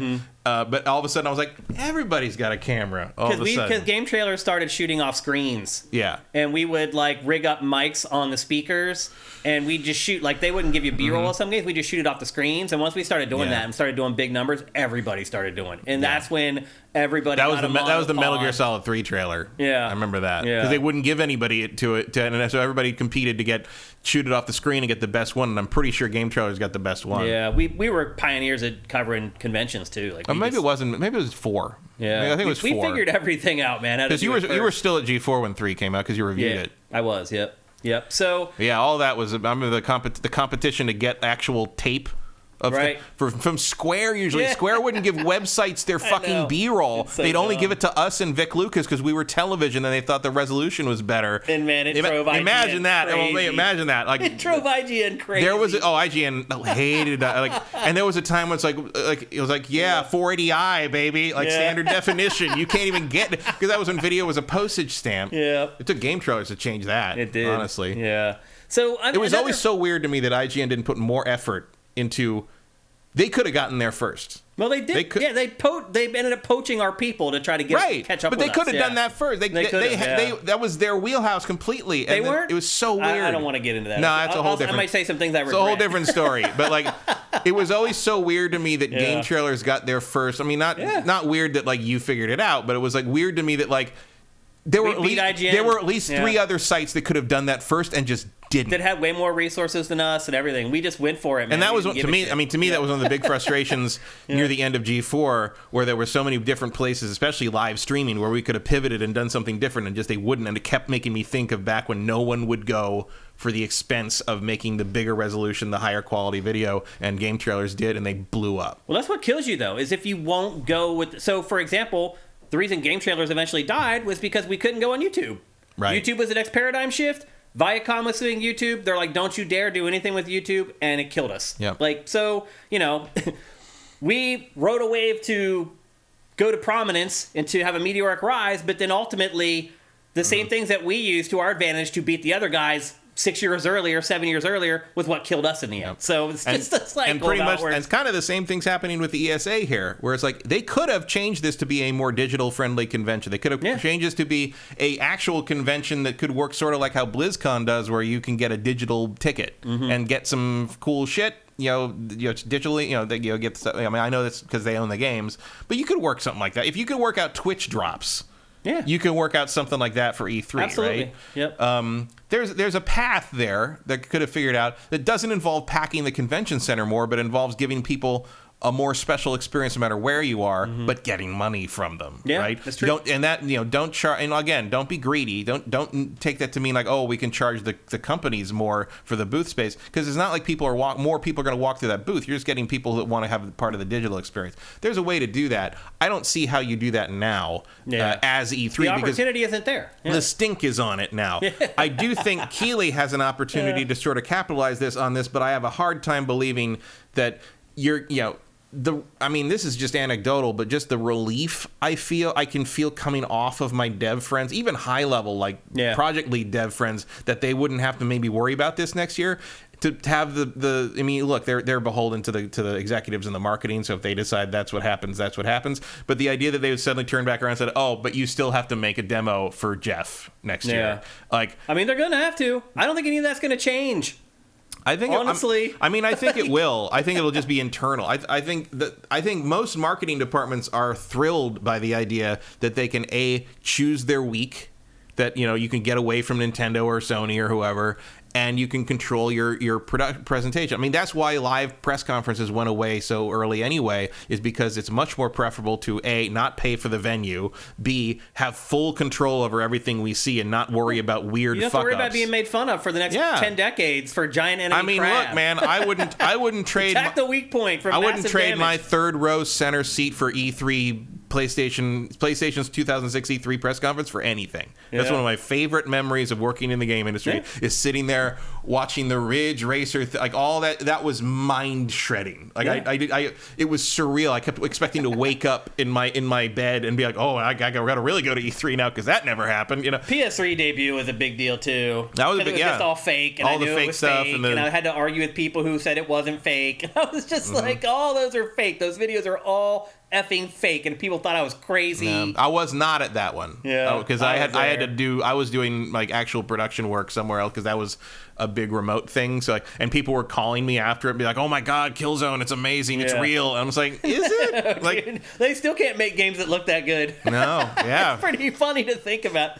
So I think we're kind of both in agreement that E3's probably gone for good. I mean, I think they're going to try it again. You do? You think so? I mean, I don't think it's going to be like this year. Be like, we're going to be like, oh, E3 is coming back. And then like around March, be like, no, it's not. Like, yeah. Like, so you think they'll talk about it and they'll talk about it and it won't happen. I mean, look, man, one of the biggest, again, everyone I know who went to GDC said one of the biggest topics was, the two big topics were, is your company going to E3?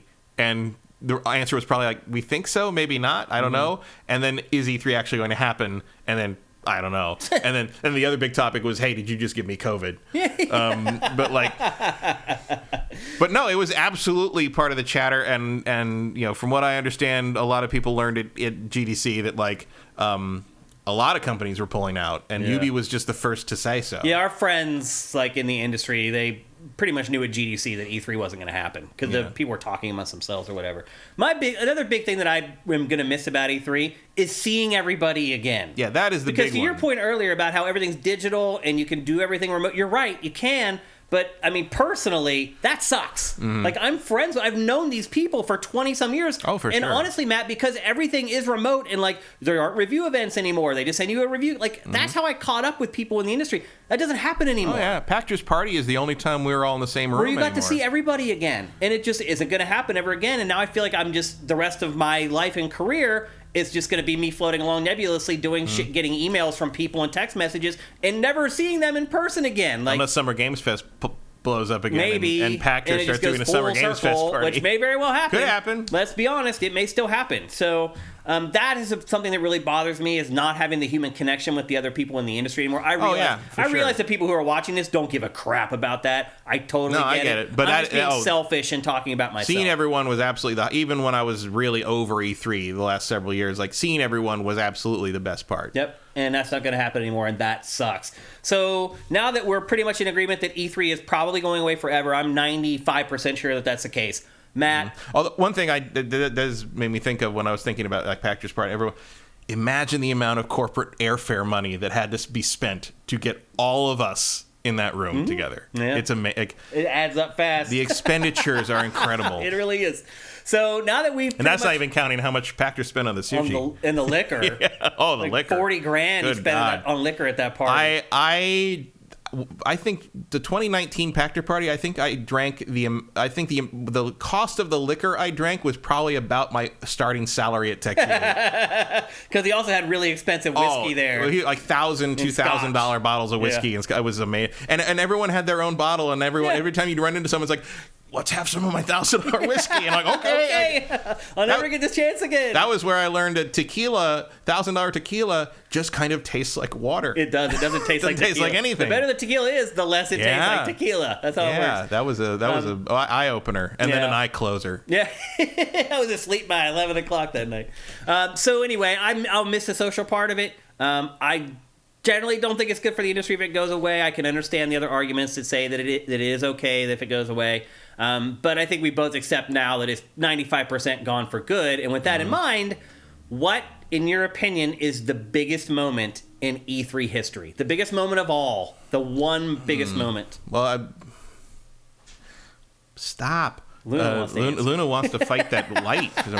What? It wasn't the biggest moment, because technically it was E3, but I think it was still CES. The biggest moment in the history of E3 is when Saturn announced it was out that day, and then the PlayStation guy got up and said $299. I was going to say the same exact thing. That was the industry changed forever. It set the course for the rest of the industry. That is a different timeline. Yep. When that doesn't happen. I mean, there's other big things. There's big exciting things. Because we got to realize, but like that is a lot. I think that was still CES. Or was that Atlanta? No, was that Atlanta? That was Atlanta E3? It was E3. Okay. Yeah. That was the beginning of a completely different paradigm. People aren't old enough to remember a time when PlayStation wasn't a thing. Like, a lot of people watching this are patrons. And the idea that Sony was making a video game console was absurd. It was absurd. Like, why would Sony think they could do this? My buddy was running a club night in Philly every Thursday, and he contacted me, and he's like, hey, Sony just contacted us, and they want to bring in this thing called the PlayStation into our club night. And he's like, I know you're like into games. Like, what do you think of that? And I'm like, well, why not? Like, if they're going to do it. And this club night, by the way, would have like 300 people at it. Mm-hmm. And that's how grassroots Sony went after the industry when it first came into the industry. Yeah, Sony knew that every individual person was a step towards. Could make a difference. And then at E3, you're absolutely right. That is, of any moment ever at E3, that is the biggest moment. Because that's when PlayStation was like, we're here and we're not going anywhere. And the rest is history. That was it. They won. They pretty much won from that point forward. They weren't even out. But, yeah. I mean, there were other big... I mean, Twilight Princess trailer. Drifter J's asking, was GameCube, Xbox, PS2 era the best time you had at E3?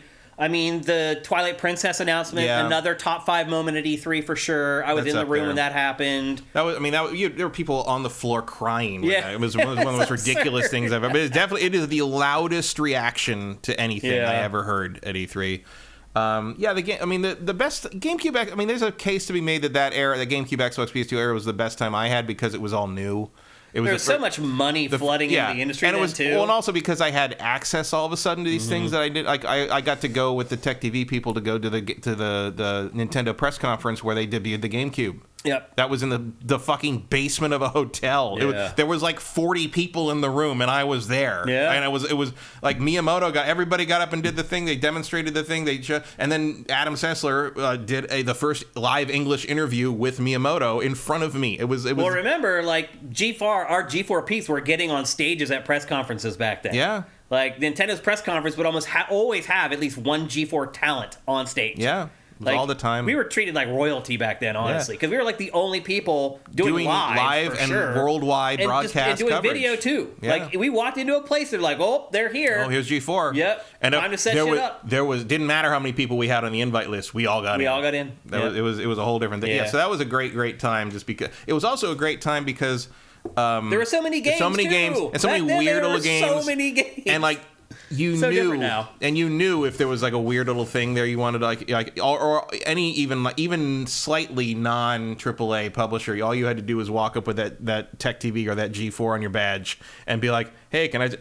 Come on get in here. Yep. Here's a copy of it." Like yeah, this. So yeah, it was a lot of fun in part because we were Kings of the Hill. Yeah. And it all changed. I'm not changing in a bad way. I mean, that after that ended, that was where we started doing live coverage, and then live coverage became more ubiquitous for everybody.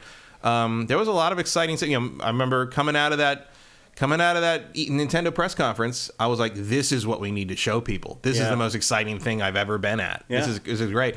And my boss is being like, "You're the only one who cares about this kind of thing." And I'm like, "Wrong." And I don't think so, bro. And it took 4 years. Yeah, but we finally got them to do live, and it was the press biggest thing they ever live. did by 50 miles. Yep. Yeah, it was good times. Those were great days. It just took forever to convince. Like that's where E3 is all about the new information, right? This is where the new information begins. Yeah. Because the exciting part about E3 when you're not involved in the press conferences was the next day you heard about everything that happened the day before. Yeah. At the press conferences or at the events that night, the previous night. We're getting some interesting comments in chat. I don't want to just forget about them. Because a lot of these people have been along for these journeys with us, Matt, along the way. Trade-off is a lot less eyeballs, probably. Noxatornitis says, "Never thought I'd miss bad press conferences, but I kind of do." Like... Even the bad stuff is memorable, like Konami's 1 million troops. 1 million troops. There's all kinds of moments like that, just horrible press conference. Exactly. It's just like those that mattered. Go watch the new Jimquisition. Sterling runs all the greatest embarrassing moments of E3 press conferences, and there's a lot of that Konami press. It's just go one thing after another. Mr. Caffeine, right? Jamie Kennedy, right. Hosting that. Oh my God, I hadn't seen actual footage of that in forever, and it's just like where someone yells at him that like Tony Hawk's funnier than you or something. It was like some British dev. Tony Hawk is mocking him at one point. Because it was terrible. Because Tony Hawk knows how to do this shit. Yeah.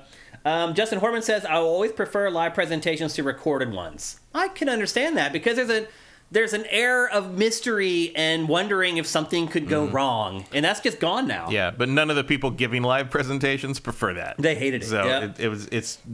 Eric Carmenes, I think we can all agree that COVID accelerated the death of E3. Yeah. Yeah. For sure. I mean, I think this is going to happen no matter what, but it absolutely sped it up. It forced people forced the industry to be like, "Oh, this is all doing fine without this." Yeah. The nail in the coffin that people had to recognize was Sony pulling out. Yeah.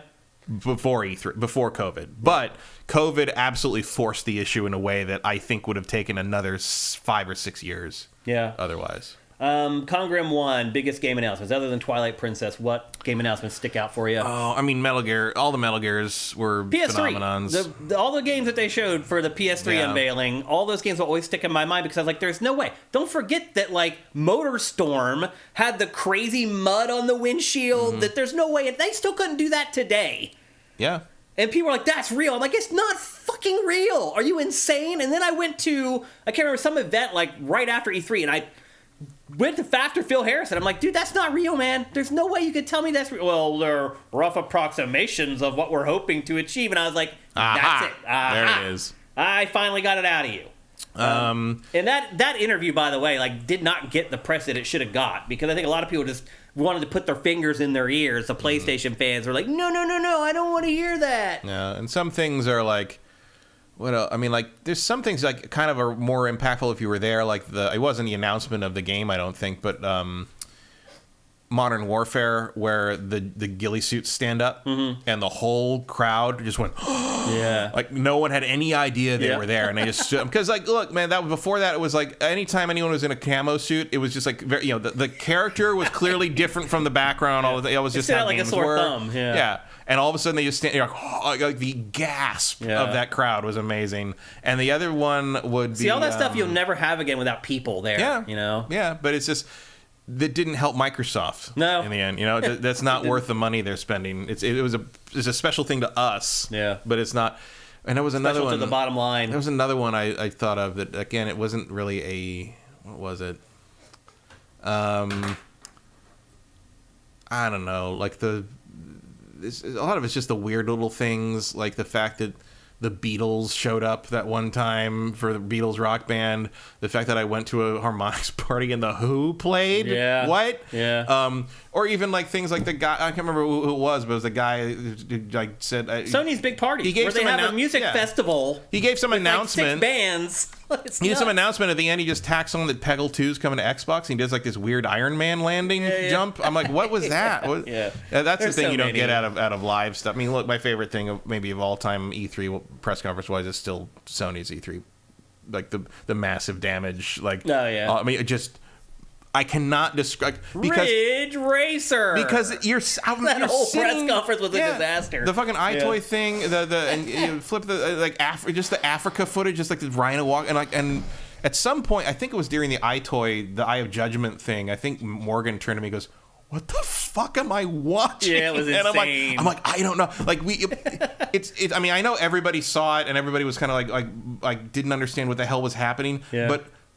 Being stuck in that theater seat and not being able to kind of like see what everyone else was thinking. To people about like, is everyone outside of this theater think this is crazy as I do right now? Like, it was an experience. And I have so many. I could do a show for 8 hours about E3 memories. I literally could. There's just so many. You'd go to something 20-some years and like it's 4 days of a grind. You're just gonna have crazy memories, arguments, like issues with production, like.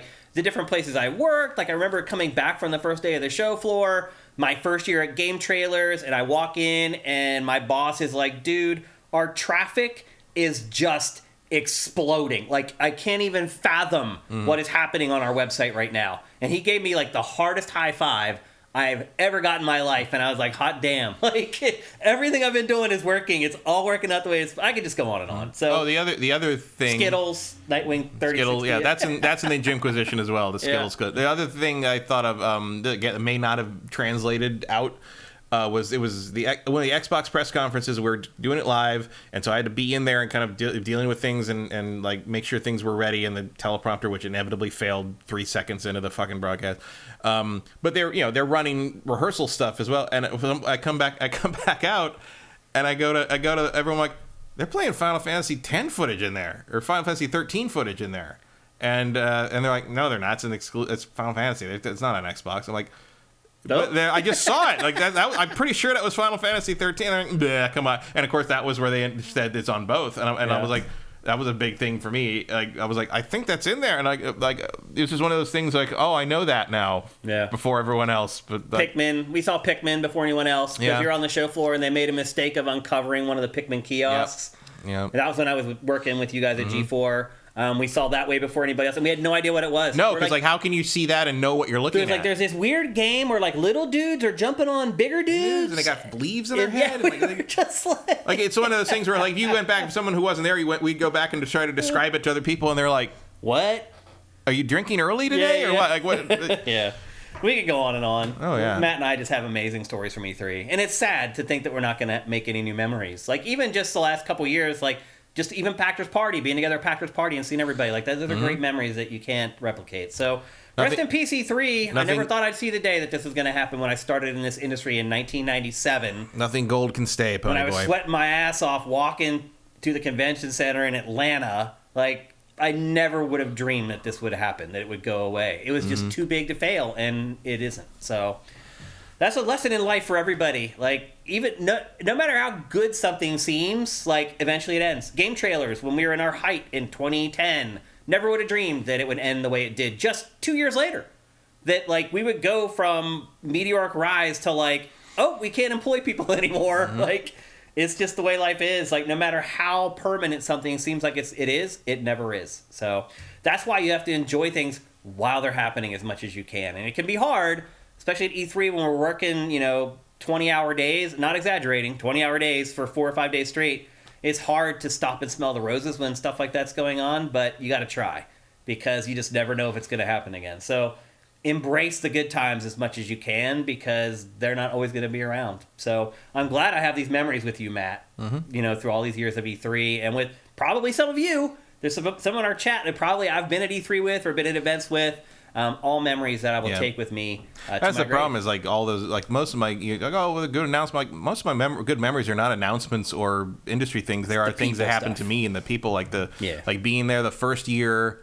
Because my friend was already working as a PA, and he was very game oriented, so he's already worming his way into meeting everybody. He's a networker, So he brought me into his interview with Vic Ireland at Working Designs, which is obviously games I liked a lot. And Vic Ireland sat down. He's like, and he met me. And after the interview, he talked to me. He's like, are you like this? And I'm like, oh yeah, I like this, and I played this, and I love Dragon Force is my favorite Saturn game. And he's like, oh, you're a fan of our stuff. And I'm like, I mentioned I have all Working Designs games except Cosmic Fantasy 2, because I didn't have a TurboGrafx CD, so I never got it. And now it's out of print, and I can't get it. And he's like, oh wow, that's really. I was like, yeah, I've liked you guys the whole time because you were making this stuff. That was back when nobody brought JRPGs over, and when they did, they were often like weirdly Working Designs translations wouldn't hold up today because they got so many weird in-jokes and pop culture references that the purists would freak out. But like at the time, it was the best you got. And I was going, so he left, and we talked to the PR lady some more, and like we're packing stuff up, and Vic Iron comes back in and hands me a copy of Cosmic Fantasy 2. He's like, I bring a copy of everything we ever made just in case I run into someone like you. That's awesome. And I'm like, that's amazing. Like, that's E3. That's the magic of E3. That's the type of stuff that happens there. Yeah, but it was also like, oh, this industry's awesome. Yeah. Like, these people are cool. These people are good people. Yeah. I had good experiences all up and down. That also, I would argue, has changed for me over time. Oh, I would, for sure. Back then, I was naive. I thought everybody in the industry was awesome. And over time, you start to realize that's not really the case. No, there was a lot of weird shit going on. It's just like everybody else. There's a certain percentage of people that are assholes. But there was a public face that was a very you admired positive, that ended up being as good as you thought they were going to be. As a basic, I was 24, 20, no, I was 23. So I was a kid basically. And like, there's a 24-year-old watching this right now saying, "Hey," but you really are. You are just a kid. Like, and enjoy it. All you people sitting there like, "Oh my God, I'm about to be 30." Like, you are a child. Yeah. I would do horrible things to be 30 again. That would be. Yeah. I would feel like I had the whole life ahead of me again. Yeah.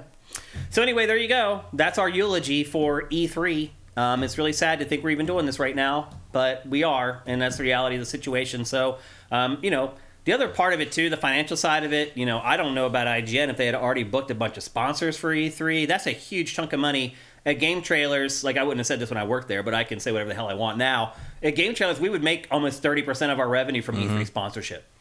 We would bang it out all year, busting our asses to make 3/4 of our revenue, and the week of E3, we'd make a third of it. Well, I'm sure there's like some of the, like IGN, GameSpot, like that's a huge revenue hole. Huge stream of eyeballs. Yeah, so just other things to consider. But anyway, I just want to thank all you guys, because a lot of you guys in our chat right now, you guys have been along on the ride, the E3 ride with me for literally like 20-some years now. There are people who are patrons to Sifted who followed me when I was at GameSpot. So a lot of you guys have been along the road with me and along for the ride with me, and I just want to thank you guys for supporting me in all the different places I've worked and allowing me to cover E3, because without you guys, that just doesn't happen. So thanks a lot. I really appreciate it. Like, my memories of E3 are because of you guys, and I always appreciate it. So a little weepy thinking about the death of E3. Just so many moments in my career that were important that are... I had my morning of E3 sometime around 2015. Yeah, I held on a lot longer. I knew that was over. This is just pulling the plug on the life support. Yeah. All right. Time to move on, even though I'm a little sad now. But I won't be sad for long, because next we're going to talk about a game We're going to talk about something that survived. Exactly. We're going to talk about another Game of the Year contender, I believe, for 2023. I hope so. I mean, I gave Game of the Year to the last one. And the previews on this sound looking pretty damn they're basically good. Like, did you like the last one? Well, this is that one, but a lot more. And we're about to explain it to you. Nothing wrong with that. Yeah, and that is Star Wars Jedi Survivor. Here's something awesome that you may not realize. It comes out in like 3 weeks. Yeah. It launches on the 28th of April. It is not long to wait. If you haven't watched Dossier, actually this month is pretty good for game releases. Once we get out past this week, our shows for the end of the month are going to be stacked. We're going to be spending a lot of time playing games to make sure we can talk about them for you guys. But the biggest one of the entire month, undoubtedly, is Star Wars Jedi Survivor. And the good news is, finally, we got really a huge preview and big chunks of gameplay from Respawn and EA of this game that really leave very little left to the imagination as far as what the game is and how the game works. And Cribnote's version, Matt, what you said to intro this segment, you're right. Like, it is, for the most part, the first game fixing a lot of the issues that people had with the first game. And I guess if there's one thing maybe I'm a little disappointed in, it's that it isn't changed more than I thought it was going to be changed. Like, I thought there might be bigger changes and updates to it than there actually have been, but some of them are still pretty cool. For those of you who don't know, it is set 5 years after the first game, and it's set in the High Republic, which is a 300-year period that ends roughly like 50 years prior to the Phantom Menace. Is that right? Well, this isn't in the High Republic, is it? I think it is, yeah. The High Republic is hundreds of years before the movies. 50 years before the Phantom Menace is what the research that I found. High Republic? Yeah. Well, this is between the trilogies. So it's not the High Republic. No. Then. I thought it was. High Republic is like Yoda's like young in that. Oh. I thought for sure it was. No, High Republic is the Quantic Dreams game.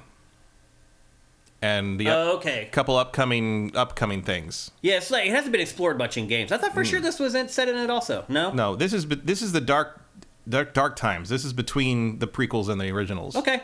So, this is about the same time as the first Jedi Fallen Order took place the same year as the Obi-Wan TV show. And so this is 5 years later. We are talking about around the same time as the Solo movie. Okay.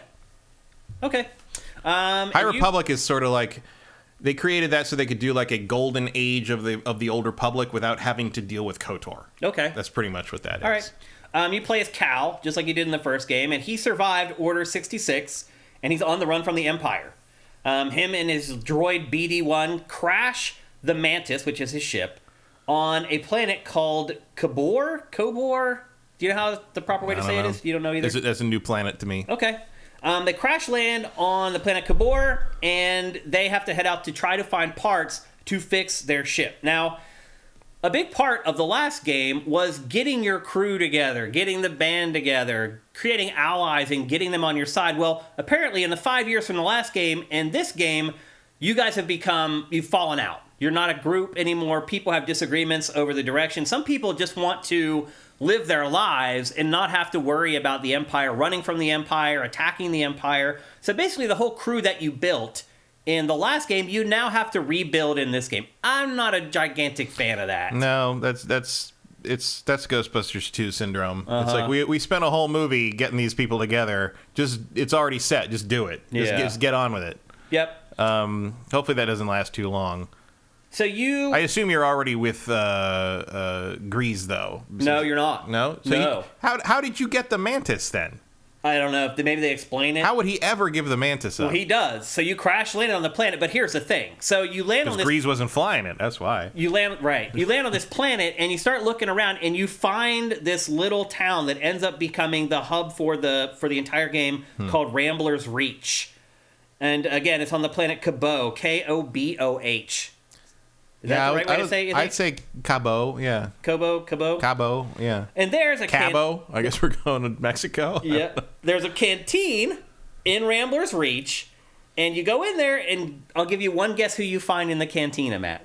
Grease. Yep. And he's in there. There's a bartender. This looks a lot like the town from Mandalorian. Yeah. Too.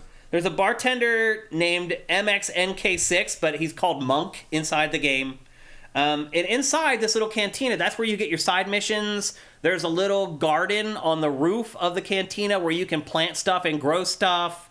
You can find music tracks that you can use to play in the jukebox in there. And you go in there, and also in there is Grease. And you meet up with him, and he tries to convince you to settle down. He tries to tell you, like, stop doing this. Nothing's going to happen, but you're going to end up dead. Settle down here on the planet with me and have a good life. And, of course, it's Cal and it's a video game, so he says no.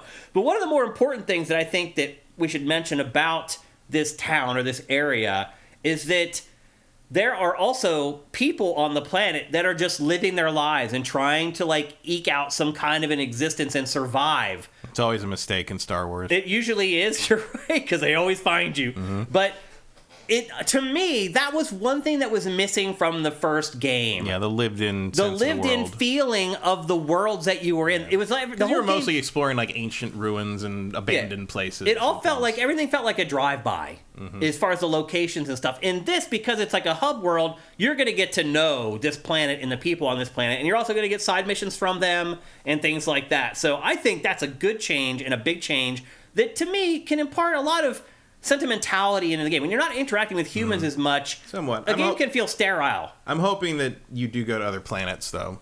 Oh, I'm sure you do. Because like the change of biome and change of location is a big Star Wars thing. Yeah. Oh, you definitely go to. There's other planets. It's not just this one planet, for sure. But expanding the areas into larger worlds is definitely something they needed to do. Yeah.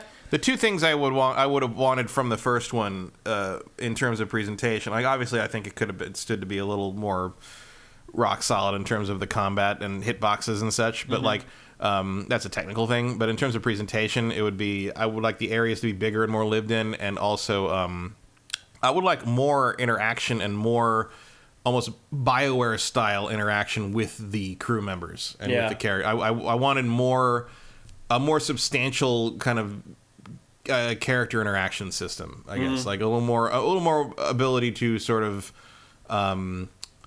determine Cal's relationship with these people. Yeah, I hear that. I'm not sure that's here, but like that was the kind of the thing I felt was like sort of right on the tip of the game's tongue that it didn't quite do. Yeah. They've already announced one planet. Swan Senpai mentioned it. It's called Lukozade.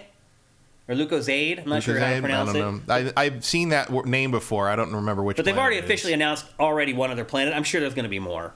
So your first goal, There is dismemberment, JJ Forcebreaker. Yeah, there is dismemberment for sure. You'll see it in some of this B-roll.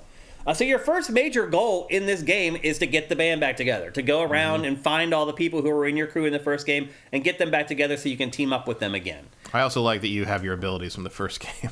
Yep, like, you start the game. Thank God I don't have to get the double jump again. Yep, you start the game with all the abilities from the first game, and they just start piling on the new abilities from there. In the pause menu, you can change Cal's hair, his facial hair, his shirt, his jacket, his pants. Finally, more than just ponchos. A smock, yeah. I didn't like any of the ponchos in the first game. I didn't care about the customization at all. No. And they've blown it out big time in this. You can also customize BD1 and your lightsaber as well. I cared about the lightsaber customization, but like all the clothing I just felt was like various forms of meh. Yep.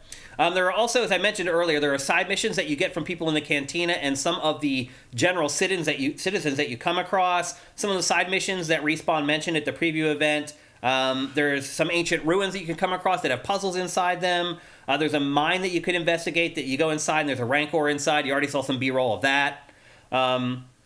Like the first game, you could cut through weaker enemies in a single blow. Again, you've seen that in some of the B-roll already. But stronger enemies, you have to chip away at their posture, where you weaken them, and then you can finish them off. Again, that's all from the first game. So if you played the first game, you understand how that whole system works. Are you happy that they haven't changed anything there? Yeah, it's a good system. Yeah, it needed some iteration, but like, you know, there's ripping off Sekiro, and Sekiro probably has the best melee combat of anything. Yeah. So... And you can speed up the process by using your force abilities to rip away shields and armor from the enemies. You can also use your force powers to slow enemies down, or you can make them attack each other. That was another thing about the first was like I felt like the force was kind of an afterthought in the combat. Me too. And I think adding more abilities to mess with that is good. I agree. Yep. As Matt mentioned, Cal has all the abilities he discovered by the end of Fallen Order. Plus, he has a new grappling hook to start the game. So that's not something that you have to earn. You start the game and you have the grapple hook right away, and you just saw B-roll of that, where he's using it to like traverse like some of the level design. You have a double prequel blade content. Yeah. So in the first game, he had 3 fighting stances, although the dual sabers one just kind of appeared at the end. Like I hardly even really got to use it, if I remember right. Yeah, that's a very late edition, and it's very overpowered, really. Yeah. And it's almost like temporary. Like I think if I remember right, it drained something, or it was not something you could use constantly. Yeah, it was not really. It was a fighting style, but not really. Like for the most part, I used 2 styles throughout the bulk of the game. Well, you get 5 styles in this game, and they're all mapped to the D-pad, so you can switch styles on the fly. That used to be something that you had to change at a meditation point. Not anymore. Now you can just tap the D-pad in whatever direction you want, and you can immediately switch up your fighting style, which I think is amazing. The 2 new styles, one is called Cross Guard, which is a slow but very powerful style, And then the second new one is called the Blaster, and that just means that you mix in the blaster with your lightsaber combat. Shades of Like a Dragon Ishin. Yeah, exactly. And the other thing is, if you watch this B-roll, like, you don't have to... A lot of games, it's like, okay, here's this enemy, and there's a little bit of this even in the Resident Evil 4 remake. Hey, here's this enemy. I know what specific weapon or attack I need to use to fight this enemy, and you would use it. In this, every style works against every enemy. There's not, like, enemies that are immune to a particular style, which makes you kind of wonder, like, you know, why split them into separate styles and not just make it one overarching style? But maybe they just felt like for people to learn it, they needed to have them split up separately. I think it's to reflect what people want to do with lightsabers. Yeah. Like, that people love... You know, people want to do normal lightsaber, they want to do double saber, and they want to do twin sabers. Yeah. I'm a little surprised one of the stances isn't reverse grip. No, you're right. Because one of the only things left. That's true. Well, that's for the third game, maybe. Yeah. So there are new tools, including the crossguard lightsaber, which, as we said, it's like the slow but powerful lightsaber, and the blaster pistol. And the blaster Crossguard lightsaber being like Kylo Ren's. Yeah. And the blaster, you can do cool stuff with it. So you can use your force to, like, raise a group of enemies up in the air, and then you can do a combo with your blaster where you blast all the enemies out of the air after you've raised them up with your force powers. I think you're going to have a lot of fun with some of the combos and the different fighting styles in this. Let's see, what else? So meditation points, they still serve as checkpoints like always. They're kind of like the bonfires from the Souls franchises. But they allow you to recover health and stim packs. You can also use them to adjust your skill tree. And there's a separate tree for each of the 5 different fighting styles. So you can decide to, if you find a style that you like, you can dedicate a bunch of points into that one style so you can play the game exactly how you want to, which I think is great. You can also adjust your perks and unlock and adjust your perks there as well, which are just additional buffs that you get on top of the things that you do in the skill tree. When you die, and this is also from the first game, when you die, the enemy that you killed, it glows yellow, and if you go back and hunt them down, and I don't think you even have to kill them, I think you just have to hit them. You just have to hit them, yep. And then you get all your stuff back that you lost when you died. So you need to track them down, the enemy that killed you, to get all your gear back. As I said, progression goes across 5 different skill trees, 1 for each stance. There's a new perk system that allows you to further augment Cal's combat abilities. Again, you tweak all that stuff at the meditation points. And Respawn said that it's possible to earn enough skill points to unlock all of Cal's skills. So you're not going to get to the end of the game and be like, oh, I never got to that. Like, there's enough, he said, that when your first playthrough, you should be able to unlock and use them all. But as I said, you can also choose to just specialize in one specific playstyle if you want to and spread your ability points across all the different disciplines. And then probably the biggest new ability that you're seeing right now is the ability to tame and ride mounts. I never did that. Playing the first game, I never felt like I needed a mount. Did you? No, the areas weren't big enough. Right. So what is that telling you? That these areas are going to be bigger, you'd think, right? Much bigger. They've already said they're much bigger. Oh, they have. Bigger. I missed that somehow. That's good news. Generally, as long as they're actually curating the stuff that they're building and they're not using the Unreal Engine 5 auto generator. You can already see that, like, there's no areas in the first game as expansive as some of these open fields he's in. Yeah. The first game was very Metroid inspired with, like, you know, corridors and specific path. Like, you'd fall off the path trying to ride a mountain around on some of these. Yeah. Like, they wouldn't be useful for more than like 20 feet. Right. Whereas this is much more expansive. This seems to be drawing a little more from Zelda. Which fighting style are you going to choose, Matt? Single saber. Yeah, me too. I'm a traditionalist. I'll mess with the twin sabers. I am not a double saber person. Yeah. I mean, I think they're cool and all, but like, A, I think they only look good in red. Yeah. And B, I just find them too slow and clunky for me. I'm more of an agility person in game combat stuff. Not in real life. But you can see when you start the game, you also have the ability to deflect blaster shots back at enemies. So you're not starting this game with a clean slate like a lot of Metroidvanias force you to do, which is great. I don't want to start this game all over again, have to relearn all this stuff. That's something that maybe Metroid could learn in the future. For sure. I'm curious, because like there's a lot of... it maybe seem like a weird comparison to some, but there's a lot of Arkham happening here in terms of the philosophy, because they did the same thing. The first game is Metroid inspired, the second game is Zelda inspired, and Batman has most of his abilities from the end of Arkham Asylum at the beginning of Arkham City. And they just expanded everything. There's yet another mount. So that Look is at that. well, I don't think it's a mount. I think that's just how you get somewhere. Untamed Downs. You don't think it's a mount? I think that's just a traversal option. Really? Yeah. I don't think that's tamed. I think he's just like he just gets it. He jumped on it and it takes him down here. I think it's like a taxi. Oh. Guapo's asking, did the devs mention if playing the first game is required? I never finished the first, that I couldn't get into the clunky combat system and movement. Now, I agree with you. The combat, kind of clunky. Movement, really clunky. And I'll be honest with you, Matt, I feel like I'm still seeing a little bit of that in this footage. A little bit, but I mean, having played it again earlier this year when I got the new PC, it's only clunky when you don't kind of know how it rolls. I can pull off some pretty smooth shit now. Do you need to learn its eccentricities? Yes. Should you have to do that? Probably not. But if someone calls the combat in Fallen Order clunky, it just tells me you haven't played it enough. You got to get around its eccentricities, but it is a good combat system.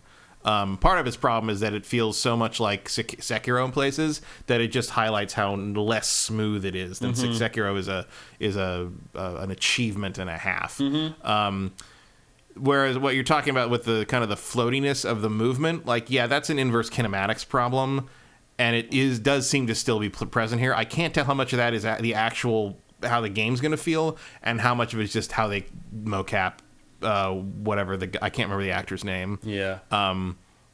He runs weird. Like, the guy runs weird. He ran weird in the first one. He's running weird in this one. I don't know. How can they not fix that?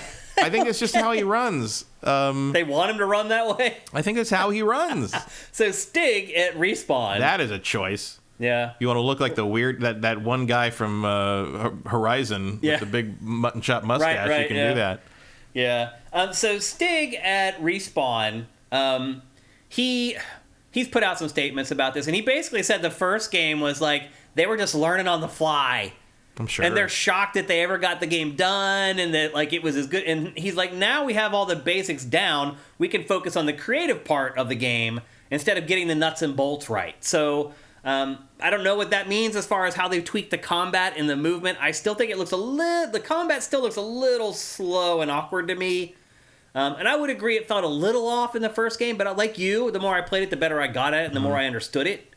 But it's not like a Ninja Gaiden or a Devil May Cry. There's a little bit of a disconnect still, I feel, or at least in the first game there was, between me playing and what I felt in my hands. So hopefully that's something that they've smoothed out. People are asking what planets you would like to see. New ones.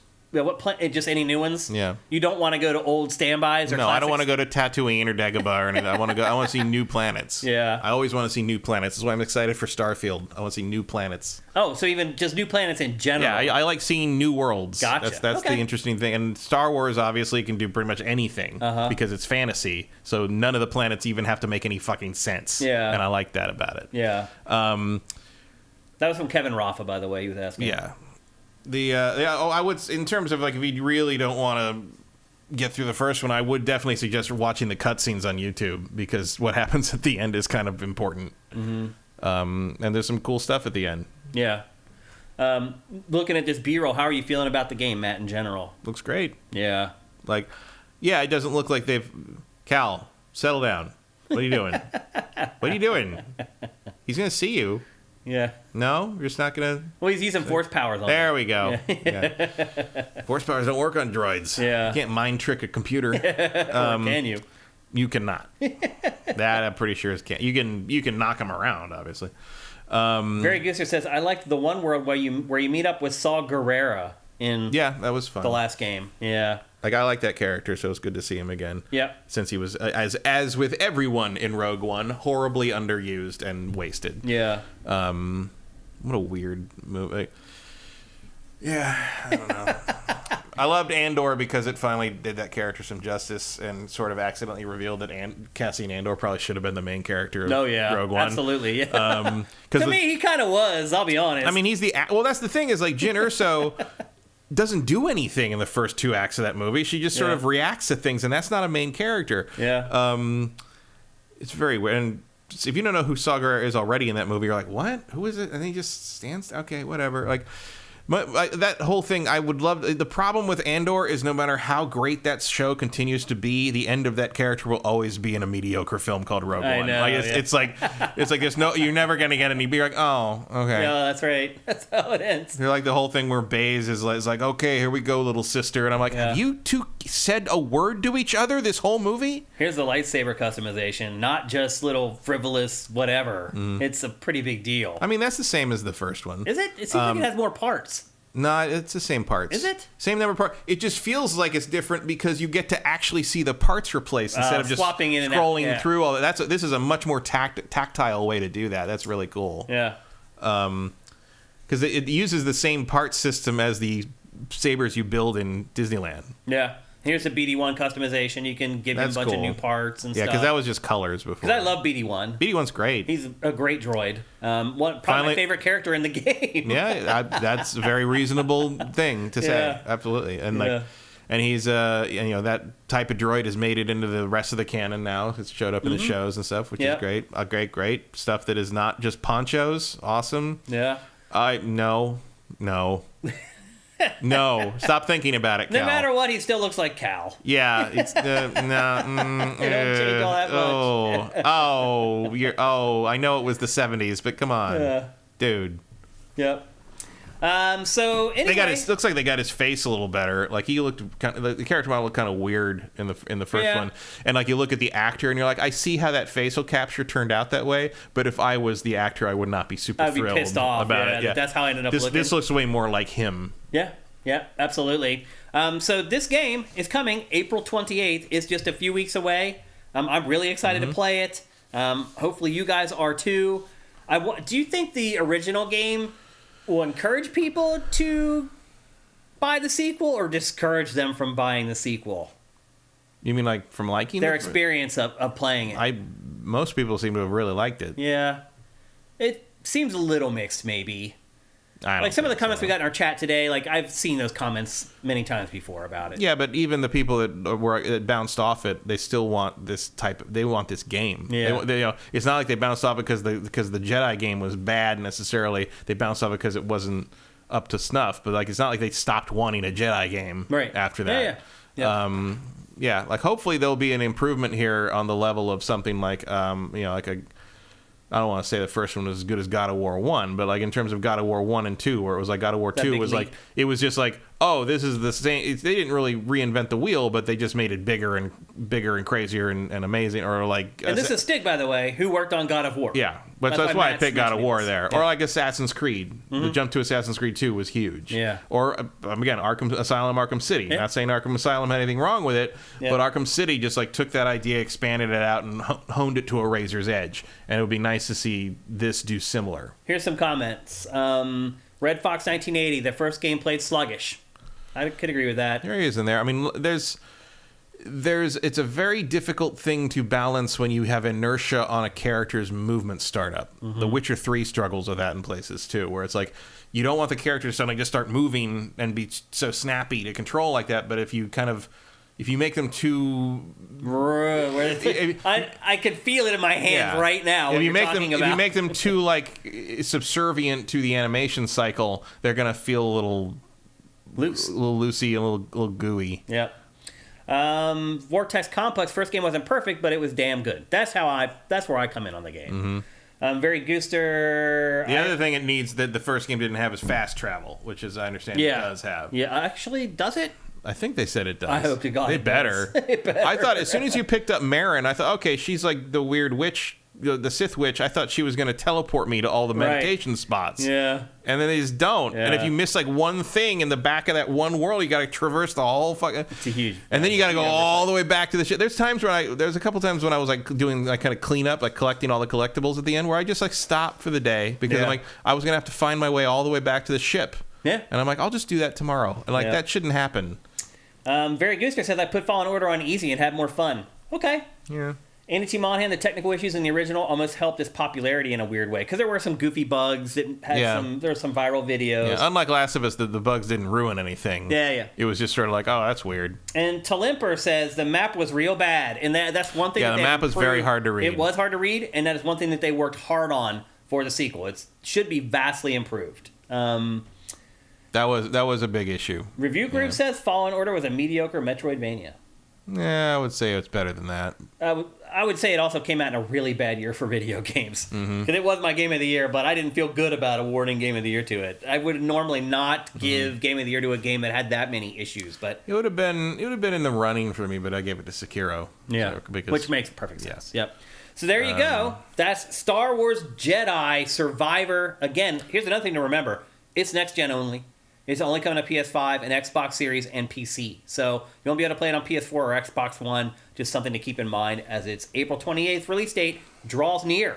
All right, let's move on. We're going to talk next about probably what was the biggest thing that happened this week, or over the weekend at least. It was April Fools, and for whatever reason, the gaming industry always celebrates April Fools. Mostly terribly. Kind of subdued this year, I thought. I mean, generally it's bad. And I sent out a tweet. I was like, man, if you can't come up with something good for April Fool's Day, just don't do it. Like, just sit it out. And, like, I got no likes on the tweet. So I think no one agrees with me. Like, they just want as many dumb April Fool's jokes but, like, as possible. all I ever see anymore is people just, like, mad about, oh, it's Stupid Lies Day. And it's like, well, who cares, dude? I'm sorry you're so easy to trick. It didn't seem like anyone agreed with me that, like, some of these people should just not do April Fool's jokes if they don't have a good idea. But anyway, there were a lot of April Fool's jokes, as usual. You're right, maybe they were a little bit subdued, but I think there were probably still just as many as there usually are. There just weren't very many good ones. And we're going to go through these very quickly, but I split them up into kind of two different categories. There's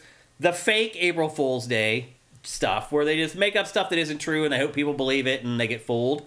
Then there's stuff that you see that you don't really believe that it's real. You think it's an April Fool's joke, but it turns out that it's actually real.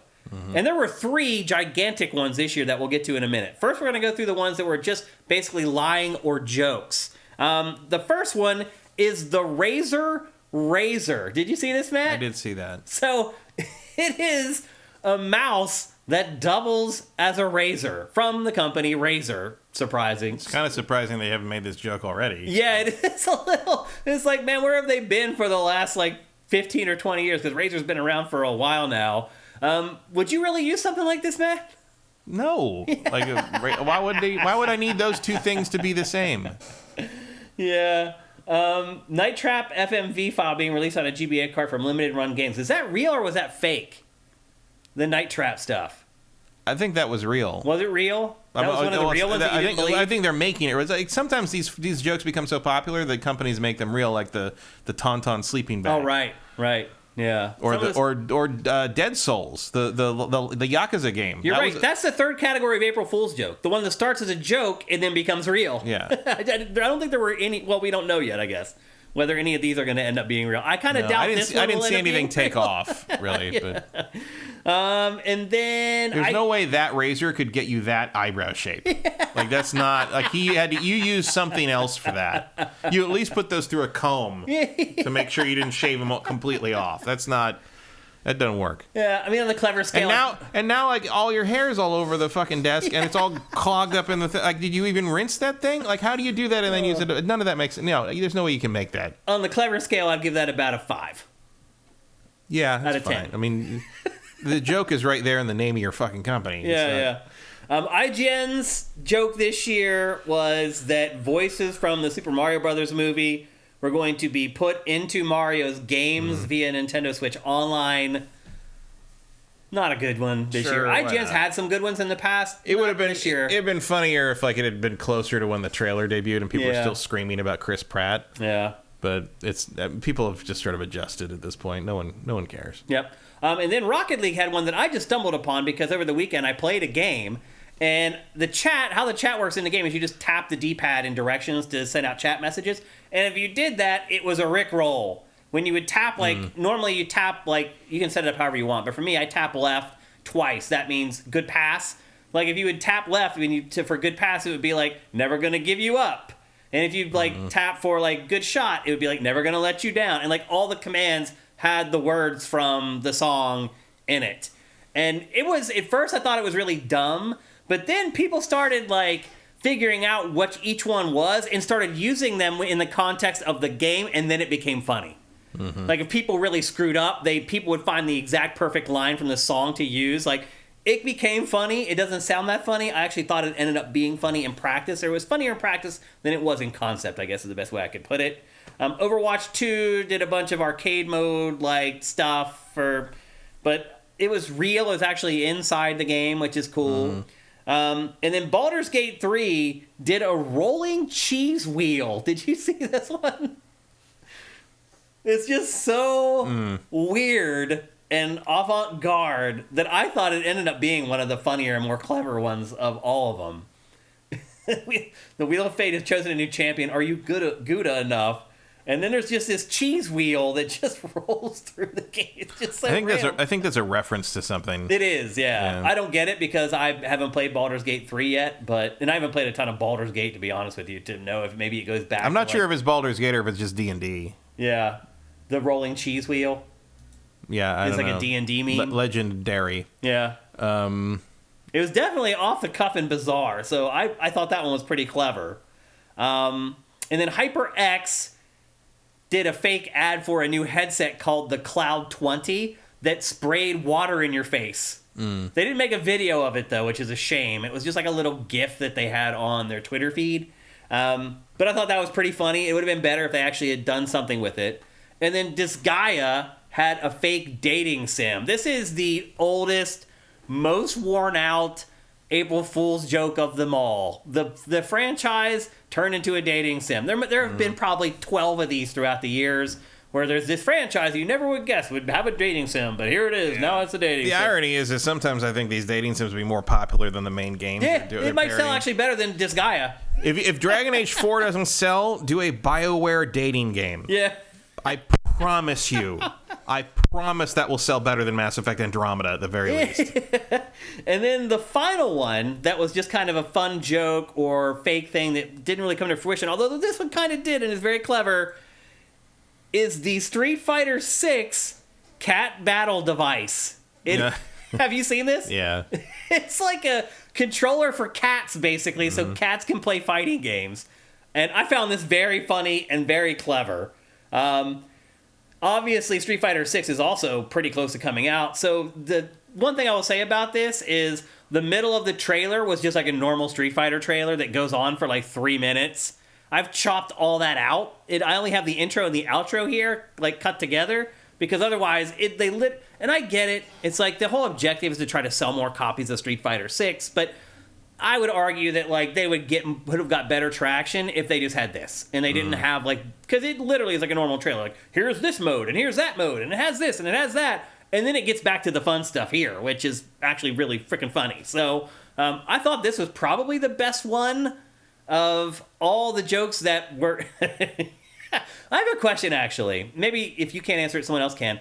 Why do so many cats in Japan have the flat face and the cropped ears? Because that's the breed, like basically what cats look like in Japan. Really? It almost looks like they have like Down syndrome or something. No, it's just what they ended up like. That's what the cat, the cat with the lucky cat with the whole the beckoning cat statues. Yeah. That's what they're based on. Oh, That's really? What they look like. They have flat faces and cropped ears? A little bit. Not always the cropped ears, but that looks like a Scottish fold to me. I don't know if that's actually a Japanese thing, but there's certain popular cats there. It's like my old cat Ozzel was definitely had Japanese bobtail to her, and you can see that in the face with the eyes and the calico thing. They have bigger eyes too a lot of times, and they like to be carried around a lot. They're early Western explorers / colonists to Japan talked about the cats in Japan and how. To them, cats were mousers, and they were like, they were working cats that would be on the docks or killers, and it said the cats here are basically useless, and all they want is to be carried around by ladies. And I'm like, yep, that was my Japanese bobtail calico. Was just want to be carried. I mean, going carried by me, not a lady, but like yeah, there's a look to some of those cats that is there, and some of that's probably just like popularity in terms of that. But like, yeah, I mean, they're on an island. There's going to be some inbreeding. Is that what happened? No, I mean not inbreeding in that there's something wrong with them, but in terms of like the breed becomes something that looks a little different. Yeah. I think that's what's happening. That genetics. Okay. That, however, did look like at least the ears have a Scottish fold look. I don't know if there's a particular Japanese breed of like. I see them in YouTube videos all the time from Japan. But I think they're just a popular breed there. They like a certain kind of kawaii. I've never seen cats like that here. ever. You don't see Scottish folds too much around it because that ear thing is bred out very easily. It's a recessive trait. So if you're not looking at purebreds, you're not going to see that. Oh, interesting. Just like the Japanese bobtails have the little. They don't have no tail. They have a tiny tail. Little tiny one. But like that will go away through a couple if they breed with a tailed cat. Did you know that Siamese cats always have a kink in their tail? Yep. You can't. Some cats you can't even see it, but if you run your hand at the very end, you'll feel a little kink. It's really weird. So anyway, those were the April Fool's jokes that weren't really real, or they're just funny gags or whatever. Now we're gonna get to the 3 things that maybe people thought were jokes, but they actually ended up being real. And Matt already spoiled one of them, which is the murder of Sonic the Hedgehog, which is a detective game set in the Sonic the Hedgehog universe. I saw this trailer. I thought for sure it was fake. And I was like, okay, at least it's not a dating sim. It's a murder mystery. Sega does tend to go the extra mile for this. It really does. And as it turns out, this game is real. Why does he have a captain's hat? It's real. It is a real detective game where you try to figure out who killed Sonic the Hedgehog. It's awesome. They know their fan base. It's so awesome that Sega did this. And as it turns out, I haven't played it, but reviews are saying the game's pretty damn good. Yeah. Have you played it? I have not. I haven't downloaded it yet. It's also free, by the way. Yeah. So if you want to check it out, you totally can. I just ran out of time. I wasn't able to give it a go, but this is awesome. Like, Sega, great job. Like, it's so, like, again, if someone told me this, I'd say it's totally fake. April Fool's joke. Not gonna, and they actually went the extra mile and made the game winner chicken dinner. So I'll probably give this a go, actually, this week. Provided I'm not completely swamped. But you're right. Why does he have the captain's hat? I mean, something really bad happened on that cruise, apparently. It's the food, probably. Yeah. Oh, I guess they are on a boat, so that tracks. Yeah. Emperor Dread says, that's pretty okay. Totally suitable for kids. Justin Horman, I downloaded this, but I'm not sure when I'll get around to playing it. Detective game just reminds me that I didn't finish Pentiment and love that game. Yeah, I mean, probably Pentiment, if you're going to spend some time on a detective game, is probably the better choice. But this is anecdotally just probably a little bit of fun. Yeah, this feels like Ace Attorney-ish. Yeah, totally. It's more tongue-in-cheek than anything else. And then the second one that I thought was a joke that actually wasn't, and a lot of people thought was a joke and actually wasn't, is the Asus ROG Ally, which is a competitor to Steam Deck. Which, Matt, I know you're just falling over yourself to go buy this thing. Oh, for sure. But at first, people thought this was fake. It's not fake. It is absolutely real. Was it cheaper? They don't know. They haven't announced the price yet. Yeah. But they've already said it's going to be almost double the power of Steam Deck. Mm. Which you wonder then, like, are they going to have cooling problems and all this other stuff? How powerful does it need to be for a screen that big? Yeah. You know? I was talking to Pactor about this, about the Pactor episode that went up today. I was talking to him about the Switch 2, and he's like, oh, it's going to be like a PS4 Pro and handheld. And I'm like, why? Like, the screen on a handheld is like 7 inches. Like, look at the Switch.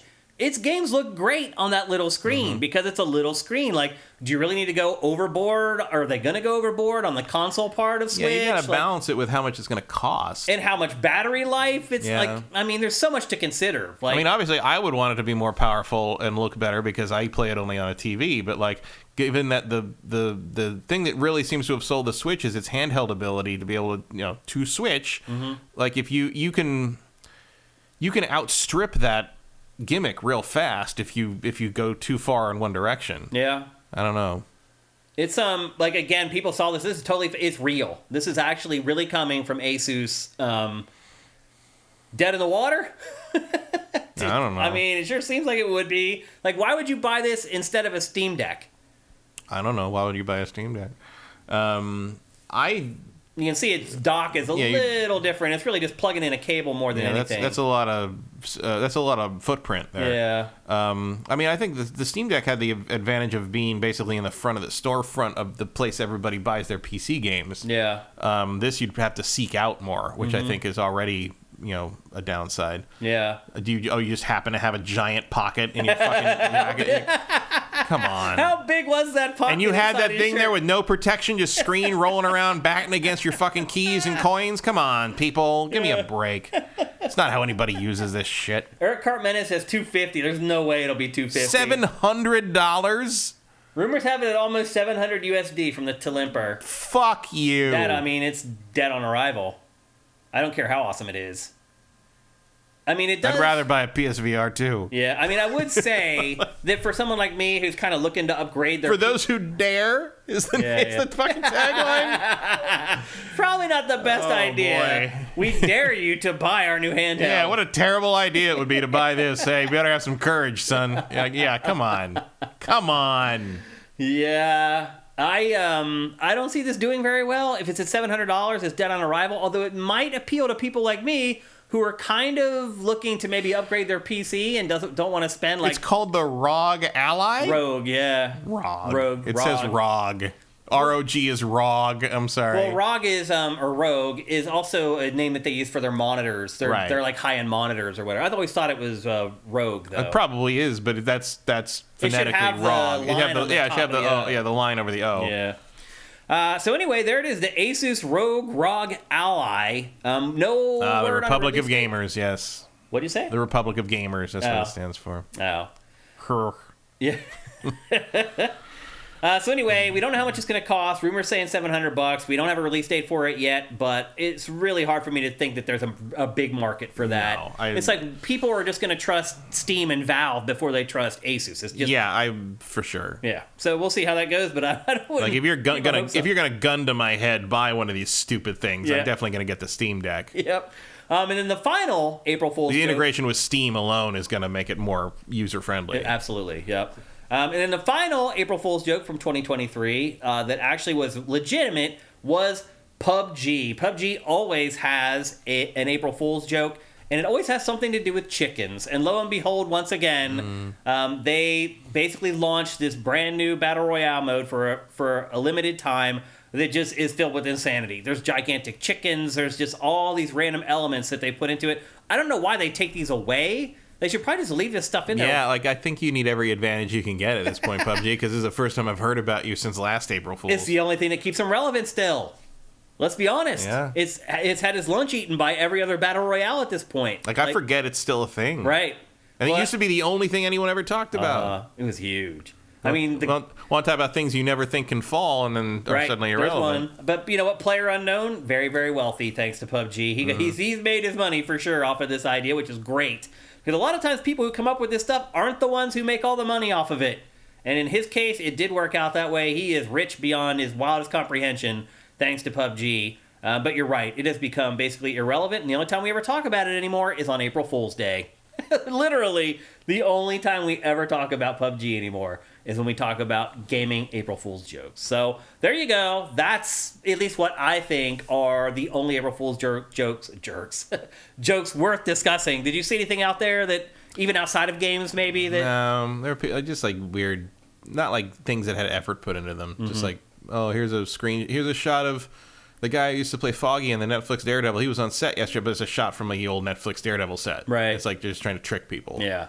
I didn't see Those are the lamest ones. Yeah, I didn't see anything particularly clever. I was going to pull an April Fool's joke on my wife, and I got to the point where I was about to do it, and I just bailed. I'm like, why am I going to try to manipulate my wife for a laugh? And I just didn't do it. And then the next day, she was like, what happened? Because I told her the day before, I'm like, I'm going to get you with an April Fool's joke tomorrow. She's like, no, don't do that. And so I didn't. And then the next day, she's like, what happened to your April Fool's joke? And I was like, I had pity on you. Got ya. I was like, I had pity on you. There was one I saw as a board game one, but it was like one of the major YouTube channels like did a fake video of like, oh, we're partnering up to make a gaming table, but we're making it out of, it's called Folded Space. They make inserts for organized, but they use foam core. So they actually built a gaming table out of foam core. Oh wow! Which is funny because it would never hold anything. You know, it's too weak. But it was, they did like a whole ad for like the Folded Space Dice Tower gaming table, which is, it's funny if you've ever handled the Folded Space stuff and it barely holds together as it is. That is a funny idea. And they put the effort into making it. That's the thing. Is you always want, when they put the effort into doing a physical thing or making the video or doing, like, it's like, okay, you plan this out, you spent a couple weeks putting this together and editing it and producing it. Like, I appreciate that. It's not just like some dumb lie that they hope people fall for. It's like somebody, like, they'll be like, oh, so and so bought blah blah blah, like PlayStation. Like when I was rock star. When I was a kid, I remember... No, no one's ever going to believe that. When I was a kid, it used to be things like oh, go in and, your grandpa's a big 49er fan. Go in and tell your grandpa that Joe Montana died. Right. And it's just like you think now, you're like... Ruin Grandpa's day. Why would you do that? Like... It makes someone miserable. That's why I bailed on it with my wife. Yeah. I'm like, why would I do that? Why would I make her feel bad? It's just pointlessly mean. It really is, yeah. Yeah, I don't know. I didn't really see any good ones out in the wilds either. My favorite game one of all time is still Shenlong. Yeah. But kind of started... Akuma exists because of that EGM April Fools. Yeah. I mean, EGM had the best April Fool's jokes back then. They actually come up with stuff that you would believe. Yeah. I mean, there were people in the arcades trying to do that for months after that. And they wouldn't believe you when you said that it wasn't real. They're like, no, I saw the pictures. I'm like, the pictures are part of the thing that isn't real. Back then, though, people thought they saw a picture of something. I mean, let's be honest, Matt. There are still people today that think if they see a picture of something that it's real. Yeah. They're just that gullible. Yeah, and people, I remember...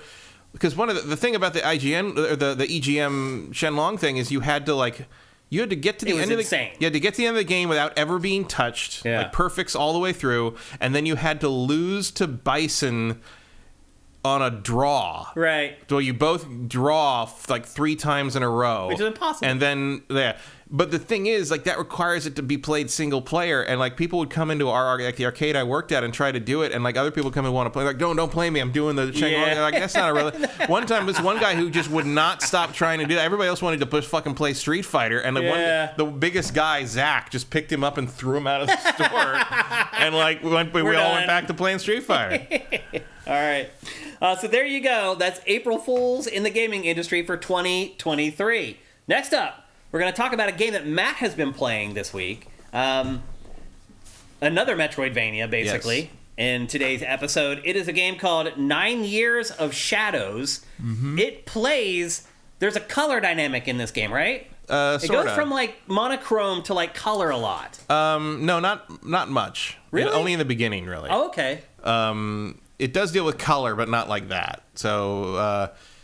It takes place in... It's the world has been in some kind of post-apocalyptic situation where all the color went out of it, and a bunch of people died. People went crazy because there's no color in the world anymore. And you play this girl who has been around forever. Been around through all of it. Her parents died during the initial outbreak of the black and white plague or whatever.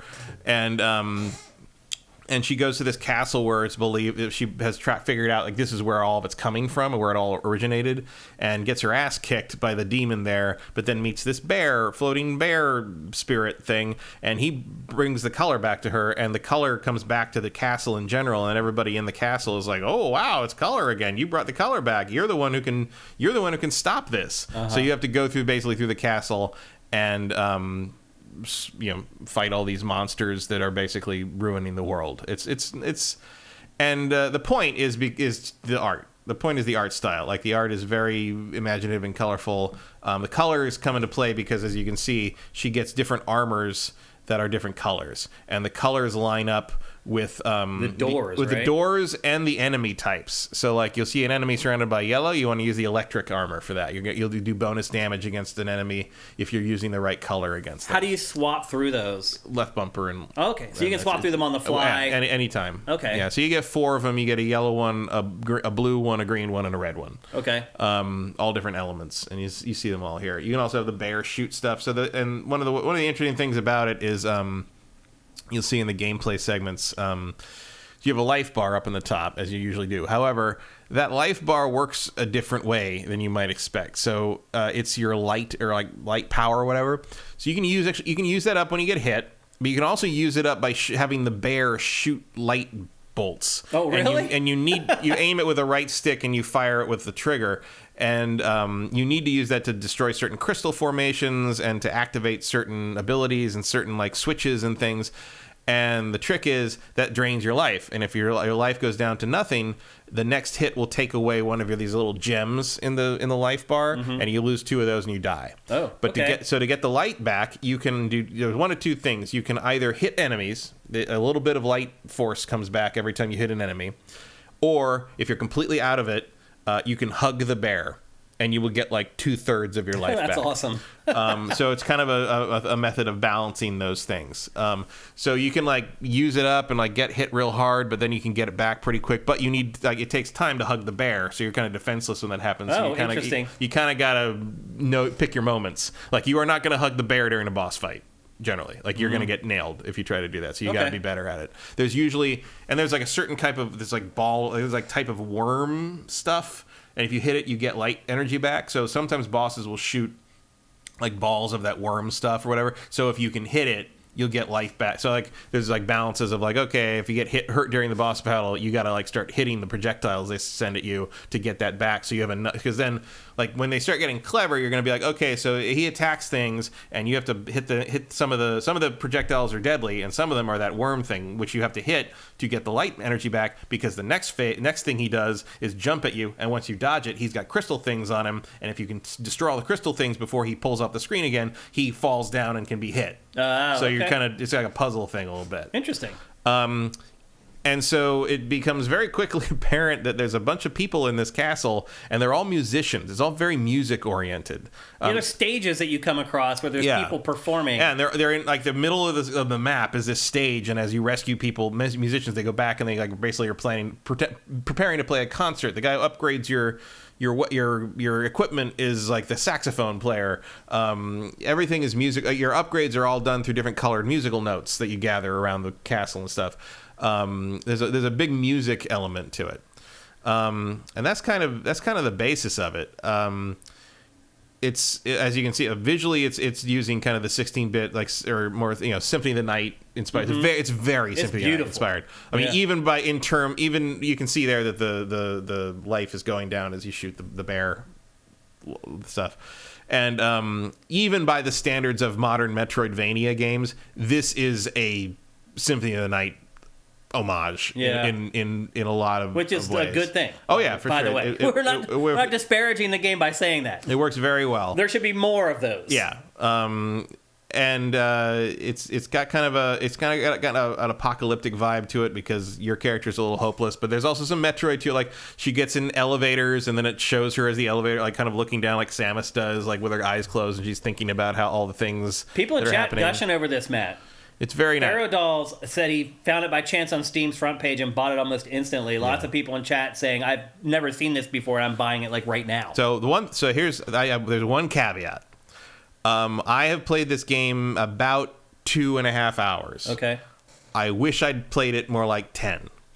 The reason I haven't is this fucking thing crashes constantly. Really? I get Unity out of memory crashes on this all the time. I have lost 15 to 20, 30 minutes of progress sometimes, because the save points are actually pretty far apart. And it's not that hard to survive. The problem is the game crashes and I haven't saved in 20 minutes. Right. So I have kind of stopped playing. They've updated a couple times, and I think it's Windows 11.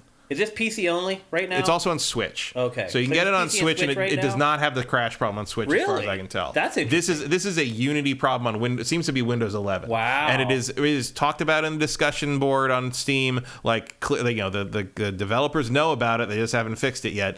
And it just happens constantly, and I had to stop. I really like this game. It's really good. So you're recommending then, if you have a Switch, buy it on Switch? I would say get it on Switch, just because it doesn't seem to have the same technical problems, as far as I could tell from reading like online discussions. Have you got any updates from the developers as far as they have not said anything about the crashing? They've done an update or two, but it hasn't fixed whatever this is. And I've tried running it as administrator. I've tried Windows compatibility things. It just doesn't. It's always the same thing. It freezes and a little window pops up in the middle with a Unity crash handler thing, and then it goes away, and then the thing goes to black. Wow. And it's over. I have had that happen. I haven't seen a 2D game that more times than I can count. Years. Like 20, between 20 and 30 times. Jeez. And as a testament to the game that I keep trying to play. But wait, is that only for Windows 11? Because most people are still on Windows 10. I think it's probably a Windows 11 thing, because I know people who are playing it on Windows 10 and have not had this problem. They have some That's crashing. Important to me. I'm glad it has some day one crashes, but like I said, it seems to be Windows 11 specific. Yeah. Because even the people I know who have had a couple crashes have not had the crashes the way I do. They're always when they go to like save or like menu stuff or whatever. This thing just crashes on me at any random time. Like there's no pattern to when it happens. You see the Metroid-like map there. Yeah, and sometimes it happens like I've been playing for 5 minutes. Sometimes it happens after I've been playing for half an hour.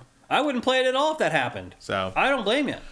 So if that ever gets fixed properly, Have you had other issues with Windows 11, Matt, in games? No? That's the only first one, at least that I'm aware that was a Windows 11. I mean, I'm again, still on Windows 10 too. Again, I do not know for sure it's a Windows 11 thing, but it seems an awful coincidence that the only people I've seen... It only has problems on Windows 11. The only people I've seen complaining about it are saying Windows 11. Yeah. Eric Carmena, Switch beats PC again. And you can see you have a backdash.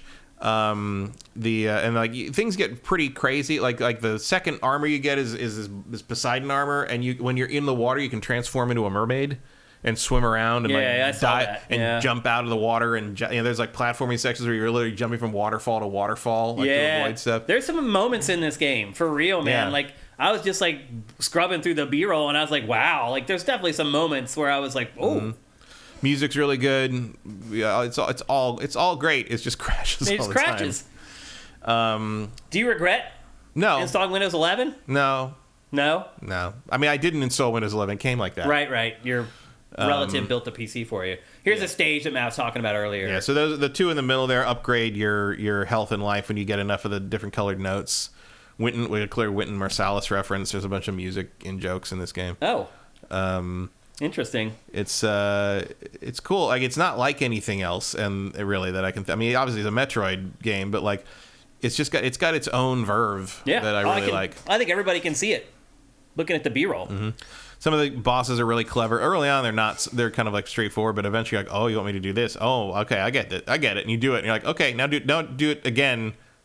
At the two at the same time. Yeah, that's one of the early ones that happens. It seems like some of the enemies maybe are damage sponges. Or is it just you need to find the exact right attack? It's because you need the right color armor. Gotcha. Like something that if you're fighting something that's glowing yellow in the non-yellow outfit, you're gonna have to do double as many hits. Basically, like it really. And some of them, like if you got running into a guy with a particular colored shield, like any armor not that color is not even gonna damage it. No damage at all. Like you're gonna have to jump up and hit him in the head for like 2 damage for like 4 to get over the shield. Like the first time you get a new an armor type that they show you, there's a guy with a big yellow glowing shield, and the only way to hit him is to jump up like above his head and hit him in the head like 7-8 times until he dies. Then you go past him, you get that armor, and then you come back out and the same guy is there again. His ass. And it's like, okay, now do it like this, and it's like, oh, okay, I got. And you do have extra like attacks. You have like your standard combo, but then if you hit the Y button at the end of it, you get a big swing that like cleaves them, which can finish them off. And then like the game does a good job. You can hold like there's a move where you can hold down. You learn eventually you hold down the attack button, and once it charges up, you do like a really fast multi combo, and you can do that in midair too. So if you got a guy with a weak spot up here, you can do that up there and hit him a few times rather than like only once. Yeah. Instead of having to keep jumping every time. Obviously, there's some Sailor Moon influence here. A little bit. Yeah. Yeah, it's really cool. How much is it? I want to say it was 15. Oh wow! But that might have been a launch day price. Deal. This might be 20. Might be 20 now. I mean, I'm guessing that's fair to you. Yeah, I mean, I paid way more than that for Symphony of the Night. Yeah. And this is maybe not going to go down in history as Symphony of the Night, but it's comparable. Yeah, and my guess is eventually too, this will come out for other platforms. I would think so. There's no reason it shouldn't come out for everything, I would think. Yeah, it's built on Unity. It's not hard to get it on other platforms as well. But right now it's only PC and Switch. Yeah, I imagine that's more team size than compatibility. So you would say, I'm guessing, hold off on buying it on PC, but buy it on Switch if you can? Yeah. Or Windows 10, I mean. If you're on Windows 10, it seems to be okay. Okay. Also, Pharaoh Doll makes a good point. There are no you don't level up in this game. Like you get more items and you get more abilities, but it is purely skill driven. Oh, okay. Like you cannot over level your enemies. You have to be good. You have to be better than them. Yeah. I'm okay with that. Which I like. I appreciate that. So not super. But you get new abilities that just kind of level. That's the Metroid part, as opposed to Symphony of the Night, where if you level Alucard up enough, he can just steamroll anything. Right. Yeah. And that is not the case in this. You are always going to be challenged a little bit because anything can kill you in like 4 hits. It doesn't seem like it takes too many. No. Shots before you get you die. And what happens when you die? You only go back to save points. You go back to the last save point. So there's no checkpoints. I don't think so. No, I don't remember any. I haven't actually died that much. I mostly just crash. And when you crash, you definitely go back to the last save point. That's for sure. So $15 or $20. Switch or PC. Yeah. Buy it on Switch if you can. I would say go Windows. Yeah, I'd say go 10, Switch. I okay. can't imagine Switch performance is going to be any different. Really, Yeah. it's not a demanding game. It's just very pretty. Yeah. Oh, there's the attack. There's that like charge attack. Yep. So, and that's the stuff up top there were the worm things that give you your energy back. Okay. So again, this is called 9 Years. Is it Shadow or Shadows? Shadows. 9 Years of Shadows. So I totally screwed up in the lower third there. It's actually 9 Years of Shadows and not Shadow, and it's available. It looks like it's already coming to PC and Xbox eventually, or PS4. Yeah, and Xbox. I think it is. I think so. It's only, as far as I know, it's only Switch and PC right now. And those other platforms will follow later on. So. But it's something to put on your radar, at least. Yeah, absolutely. And I'm always game to get turned on to new Metroidvanias, and I think most people are as well. Mm-hmm. So this is the Metroidvania episode. Yeah, I know Metroidvanias are kind of like done to death in the indie space, but like every once in a while you get something like this, and it's like, oh, that's all worth it. It's different. I could tell immediately as soon as I checked it out, it was different. Mm-hmm. And it's hard. That's hard. It's hard to find games that are different these days, especially ones that are built on an existing template like a Metroidvania. So, again, that's 9 Years of Shadows. Pick it up if you can. Our last topic is a game that I played a ton of this week, and it's a game that I typically do not play a lot of. And last year when I played it, I could hardly play it at all. And this year I had a breakthrough, and that game is MLB The Show 23. Matt, I don't know if you remember last year. I tried to play this game, and I could not hit the ball. I remember that, yeah. I could not hit the ball. I played it for an entire weekend last year. I could never make contact with the ball. And the first thing I'm going to say about this is... Oh, very Gooster, I will say, I think 9 Years of Shadows is better than Bloodstained. Oh! Whoa. What? Yeah. I like it better than Bloodstained, partly because it lacks the levels, because it's more of a pure Castlevania. Wow. Those are some big words. The mechanics are much more interesting. Wow. I'm definitely playing it now because I freaking love Bloodstained. Okay. I like Bloodstained a lot. I just there's a snappiness to this game and a purity to how the combat works without the level stuff. Just pure like you can do this. Good luck. That really works. Okay, that's big words. I just wish it stopped crashing. Okay, back to MLB The Show 23. Again, last year I had big time problems making contact with the ball. And the best thing that they did in this game this year is that when you boot it up, they make you choose how you want to play the game. And they have very clear definitions of what each thing does. And right out of the gate, Matt, I was able to set this up to play this game like I played baseball games on the Super Nintendo. Once I set up the control scheme so that it was just like every baseball game I had ever played, I loved this game. MLB is an amazing franchise. Also, one thing I should bring up here, this B-roll is from PlayStation 5, but this is also available on Game Pass again. Yeah. Which is just insane. And that is definitely how I would play it. Right. Yeah, I mean, why buy this? If you have an Xbox, you should be buying or just playing it on Game Pass instead of paying for it. But if you're a PlayStation owner, this game is still worth the money. So, first thing that happens when you boot up the game is they walk you through everything. How do you want to bat? How do you want to pitch? How do you want to field the ball? And you set it up exactly how you want. I did that, and it was a revelation. Now I love this franchise, Matt. It is really amazing. Like, once you get it to play how you are familiar with playing baseball games. The big addition to this year's game, as you're seeing right now, is the Negro Leagues. And at first, I was like, oh, what does that mean? Like, Satchel Paige is going to be a player that you can play as. Like, I didn't think it was going to be a big deal. It is more than a big deal. It completely transforms the game and paints the entire game. So the cinematic that you saw at the beginning there, that's just the cinematic for the game itself. They're in like a jazz club, and they explain how baseball, oddly enough, Matt, almost helped create jazz. Or at least gave, I think, jazz its name, I think.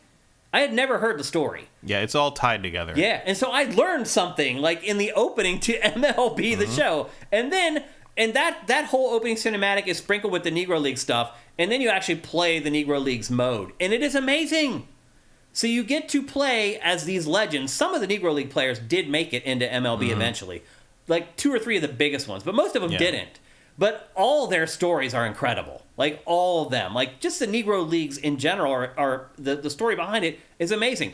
And it's like the game is like a mini documentary about the Negro Leagues. Mm-hmm. I learned. Still a way underknown. Yes. Not anymore, aspect. man. Because it makes learning this fun and exciting. So basically how it's set up is once you go and through... it's a story. It's a good story. It's amazing. So, I am conflict shocked. in baseball. Who knew? I am shocked how much this game has affected me. Yeah, I didn't know like until very recently that they were really leaning into. I thought we were going to add the teams or whatever, the players, but like the fact that they turned it into kind of a campaign, is a whole different thing. So the road to the show is still there. You can still start out as a major league player and make your way to the big leagues and blah blah blah. But this is like the second campaign mode now, and how it works is, after the initial introduction where they explain to you what the Negro Leagues were and like who the key players were, then you can choose from 8 different players that were the legends of the Negro Leagues. And once you choose a player, you have a series of kind of quests that you have to play through and complete before you can unlock another one for play. And it's very simple, like, in a game, drive in a run, hit a home run in the next game. There's these very simple things, and they're not a pushover, but they are easier than the rest of the game. And I think that's absolutely the right call. Like, people shouldn't have to struggle to learn about the Negro Leagues in this game. Because I'll be honest with you, Matt, I knew hardly nothing about it. And I think I can probably speak for 95% of people who play video games who also know nothing about the Negro Leagues. And it is an amazing story. The Negro Leagues were better than the major leagues. Yep. The players were better. Mm-hmm. Everything about it was better. But obviously, due to racial issues, and I'll say another thing about it, Matt, it is nice to play a product that embraces Black history. Mm-hmm. Because right now, around our country, we have politicians trying to outlaw Black history. Yeah, can you even buy this game in Florida? Right. Can you buy this game in Florida? You may not. I bet you if you took this game into a school, they'd throw it out in Florida. Yeah. It's disgusting what is happening right now to Black history. This game is like, you know what? F you, Florida. We're going to celebrate this stuff. It is awesome. I cannot believe. And then so I start playing the game, and I can play it now, and it is an amazing baseball game. Have you ever really got into MLB The Show before? Yeah, I played it. There was a period of time where I get it every year and play the Road to the Show thing. It has never happened for me. And now that I've got the control set up to where I can play it, I love it. Like, I don't really even like baseball that much. Like, I never watch it on TV. Like, when I was a kid growing up, I played 4 sports. Baseball was actually my best sport. And I also enjoyed playing baseball the most because what I liked about baseball was you never knew if you were going to be involved in the play. Like, football, as soon as they snapped the ball, and if they ran to the other side of the field, you're just kind of standing there watching them run to the other side of the field. Basketball, if nobody passes you the ball, you're not doing anything. Before every pitch in baseball, you have no idea if that ball is going to be hit to you. If it's going to be a line drive, if it's going to be like a grounder. So every pitch, when you play baseball, you're on edge. You're sitting there, you're in your breakdown position, and you're like, man, this ball could come to me on a rope, or it could go to right field. Like, the unknowing of baseball was really compelling to me when I was younger. I really enjoyed playing it, and it was my best sport as far as, like, compared to everybody else that I was playing with. I was always an all-star. I always went to regionals. I played in AAU. Like, yeah, I get that. Like one of the things I like about anything really is the potential. Is the way you look at something, and you're like, oh, anything could happen. The potential's there. I feel that sometimes like playoff NFL games when I used to go watch it like Lawrence's house and stuff. Like that early, right before kickoff or right in the early first quarter, you're like, wow, anything could happen. Like we could go anywhere. Baseball does that every play, every pitch, and it's like I get, and yes, it is slow and it can be boring. They are speeding it up. The other thing too is they changed it. There's now a pitch clock, so they can't scratch their balls for like 10 minutes anymore. And the bases are bigger. I did not see the pitch clock in this game. No. I don't know if it's hidden somewhere. I don't know if they didn't put it in. I never saw it anywhere. Generally, I feel like when you're playing a baseball video game, you are not delaying as much as real-life players do. You don't need it. No. But still, you would think it would be in there, right? Like, you'll see in the B-roll. I do not. If anyone sees the pitch clock anywhere in here, let me know. That might have been too recent to maybe. add in. But maybe. It would be weird, though, because it's supposed to be this year, authentic, right? Yeah. It's already happening. Yeah, like the season's already kicked off, and they're already using the pitch bases look any bigger to you? No. Not really. I think it's only second base that they made bigger. They're all bigger. They all made them a little bigger, yeah. It's home place not, though, for pitching purposes, I'm guessing. No, it didn't change the strike zone, but the bags are bigger. Okay. And they're only bigger by like 2 inches.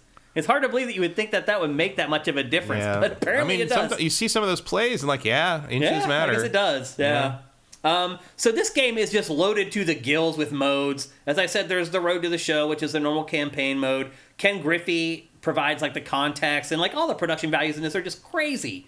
Like all the big announcers that they get to provide insight, it always actually matches up to stuff. One thing I would say is the commentary in the Negro League stuff did not always match up.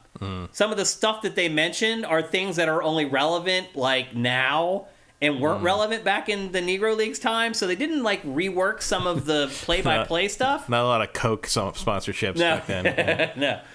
So that was one kind of thing that I noticed that was a little bit off. But otherwise, man, this game is just loaded. There's the Road to the Show. There's Diamond Dynasty, which is the online Dynasty mode. There's March to October. There's your typical franchise mode. There's the Challenge of the Week. There's the Moments mode, where they just set up these scenarios that you play through. There's Home Run Derby. There's exhibitions. You can just jump straight to the postseason. You can set up custom leagues. You can play online co-op. It is insane what is in this game. And I never cared about it before because I couldn't play it. And now that I can, I do care about all of it. It's just really good. Like, you can just see the years and years of the iteration coming to bear. Yeah, the show has always been secretly one of the top sports games in terms of like getting it all in there and getting it all done. I admit I have kind of been checked out of it for like I think I played it last year. I definitely played it last year because of the Game Pass thing. I hadn't bought it in a few years after that. The Negro League thing will definitely get me back in, especially now that I see that they've handled it they've made it kind of the centerpiece of the game. Yes. That's much more interesting to me than just adding that. Yeah. That's what I thought they were going to do too. I'm like, they're just going to add a player here or there, and like that'll be it. Yeah, I feel like they didn't really talk that up enough. Nope, I agree. Like they are actually, if you go and like look on the game page on Sifted, there are like 5 trailers for Negro Leagues that they've put out. But for whatever reason, like I guess I just tune out the franchise because I'm like, I can't really play it. I suck at it. It doesn't change that much. And I should have paid more attention to it this year, and I did not. And I regret that, but I'm glad now that I gave it a go because I'm really enjoying it, and it is really a quality product. And also, it is pretty mind-blowing that this game is available on Xbox when it is made by an internal Sony studio. It's still...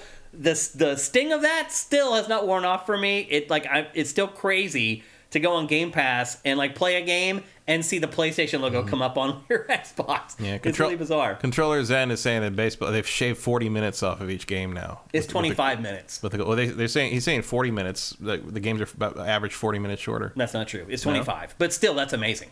I listen to sports talk all day, and they talk about it over and over again about the Pirates, which are just pathetic. And it's 25 minutes so far throughout the season. They've cut 25 minutes per game off of the game just by instituting the pitch clock. And there's only been like a handful of violations so far in the first 5 days of the season or whatever. The bases are 3 inches wider. 3 inches wider. 18 inches instead of 15. And it makes apparently a world of difference because the stolen bases are way up as well. 100 times or something? No, it's not 100 times, but it's a lot. It's gone up a lot. Yeah. That's just, those numbers are from Grapefruit League down in Florida, like preseason stuff. But yeah, the numbers so far, it's hard to believe. It's almost like it's the suggestion. Because it's an inch and a half on each side. Like, it can't make that big of a difference. I think it's just encouraging people to try to steal more, and they're finding out, you know what? I can actually steal more than I thought I could steal. Steal bases. So, again, MLB The Show 23. It is available for PlayStation 4 and 5, Xbox One and Xbox Series, and Switch. So no matter who you are, unless you're a PC gamer, and I'm surprised it isn't available for PC. I don't know why. Well, we definitely don't want some of those glitches in this one. Yeah. Not everybody getting wet randomly. So we don't need that. But it is really, really good. I'm really impressed with MLB The Show 23 and the Negro League stuff. Amazing. I wish more games did stuff like that, particularly sports games, went back into the history of the sport a little bit more. It doesn't even have to be about like Negro Leagues and inequality and stuff like that. Just, it's like, last week I was talking about how football used to be so different in the 70s with Terry Bradshaw and how much more violent it used to be. It'd be fun to see Madden get into kind of the history of the game and the different ways the game was played. Even going back to like the leather caps and the old days. Or just going back to where you could body slam a quarterback and not get a penalty. Yeah, I think there's absolutely, I think there would be absolutely interest in like an NFL decades mode where you kind of have those different versions of the game you can choose to play. Yeah, I'd love it. Yeah. Even just in like episodes like they did here, maybe. Like the other thing too with football, back in the 70s and 80s, a quarterback was busy if he threw the ball 20 times in a game. Back in the 70s, most quarterbacks threw the ball 10 to 15 times a game. And they just ran the ball the whole game. It's just completely... That's like half a quarter now or something. Yeah, It's like... I would love to see, because I'm not a sports person. Yeah. I don't watch sport. I don't really care about professional sports and pay attention to it. But I do love like the 30 for 30 documentaries and like the stories of like the dramatic stories of sports. Like I don't care about following the whole season, but like the conflicts and triumphs and failures of sports are fascinating to me because they're a very human thing. And like, it's weird to me that sports games have so consistently failed to capture that and capitalize on that. Like, you could get me to buy Madden every year if you could deliver something on the level of that 30 for 30 experience. If there's off the field stuff that's as good, like there was a Wii football game, American football game called Eye Shield 21. And it was a motion-controlled football game where you, like, ran in the first person, you dodged with, like, the motion controls. But in between games, it was an anime. Because it is in manga or an anime. I can't remember which. Yeah, it is. There's sports manga are huge. Yeah, and it was driven by a story. They've never done that in America. I don't know why. I agree with you. I've been asking for it for forever. So maybe this will spur it on. This has 2 campaign modes in it. That's a first for sports games as far as I can remember. So it's a good step in the right direction. I would buy this at full price, no question. El Guapo 3385 is asking, how's the character creator? It's insane. I gave up. There was too many options. I literally gave up. I was like, I'm good. Like, I need to record this B-roll. Like, I was really busy or what. And I didn't even spend as much time with it as I wanted to or should have. It was that deep. I just was like, oh, this is too much. I'll just use this prefab guy that the game created for me. So, yeah, the creative character is great. And then you can use that creative character, like, throughout the whole game. Like, again, this is one of those franchises where they've just been iterating on it for so long that almost every part of it is peerless at this point. So I had a lot of fun with it. For the first time, I enjoyed a baseball game, and I don't know how long. That's a big deal to me. So MLB The Show 23, 2 thumbs up from your boy Shane. Yeah, Very Gooster says, what's my favorite 30 for 30? Either the Auburn versus Alabama rivalry episode, because his dad was a huge huge Auburn fan, so I'm familiar with all that, or The Best That Never Was. Which one was that? It's about basically athletes who were huge, amazing in like high school or early career and got hurt and never had the career that everybody knows they would have if they didn't get hurt. And one of the focuses is, I can't remember his name, but he was a high school football like legend. He was like, you see video, and it's from like the 70s or something, and like 70s, I can't remember what, 60s or 70s, but he's a receiver, and like, he moves down the field fast. It looks like a bad special effect. Like he's moving so fast. Like no one else can old footage of Jim touch Brown. him. Yeah, exactly. Yeah, it's insane. And but he Marcus Dupree. That's what it was. That's wow. Right. Good job. Very Gooster. And he got hurt. He got badly hurt in I think his first semester in college or something, and ended up not being able to play or in college, or he never made it to the pros, I don't think. And they go find all these guys, and he's in his 40s or something now, and he drives a tractor is basically his job. And it's just, and he just they interview him, and he's doing all right, but it's like you can tell this is a man who had to completely what he could have been. And at the end, they did all this research and found all this old footage of him from high school performing, and they show at the very end of the thing, they show it to him, and he's like, "Oh, I haven't seen this in forever." Cry. And no, he doesn't really, but you see him. You can see he's looking at someone else. Like it's like that, but he's like, that was me. Like somewhere there's another timeline where he was going to be. He was he was a household name. Those documentaries are great. And it's just crushing. Like and it just ends with him. The last shot is just him watching and going like, wow. Yeah, like that. And it's just heartbreaking. It's just those are really good. Like even if you don't like sports, 30 for 30s. Give them a watch. Yeah, because it's like as ridiculous as it can seem to that sometimes as like sports are people's lives. Sometimes that 30 for 30 drives home in a very different way that they're their life, and you forget what these guys and women are putting on the line every time they go out there and every time they push themselves to that limit. That's the part about sports that a lot of people who never played sports or don't enjoy sports don't get, is what happens when you don't see them on TV. Yeah. How hard you have to work. Like, it's grueling. And it's like, people are like, these athletes, how do they make all this money? It's like, bro, if you went to college full time and did what these people were doing on the side, it's insane. Like when I went to Temple, like the basketball was a big deal there back when John Chaney was a coach. And the basketball players there, like they had to be at practice at 7 a.m. Yep. And they were there for 3 hours. They do class all day, and then they had night practice, and then they had to go to the gym that night and lift weight. Like they sacrifice so much that you don't realize. People who excel at sports, it's just a truth. Yeah, so. and like it's universal too. Like when I was in college, like I think my sophomore year, like we had like these dorms that were like, we had like a double and a single, and then on the other side of the bathroom was another double and a single. We shared the same bathroom, and the guys in the double across from me, they were both lacrosse players.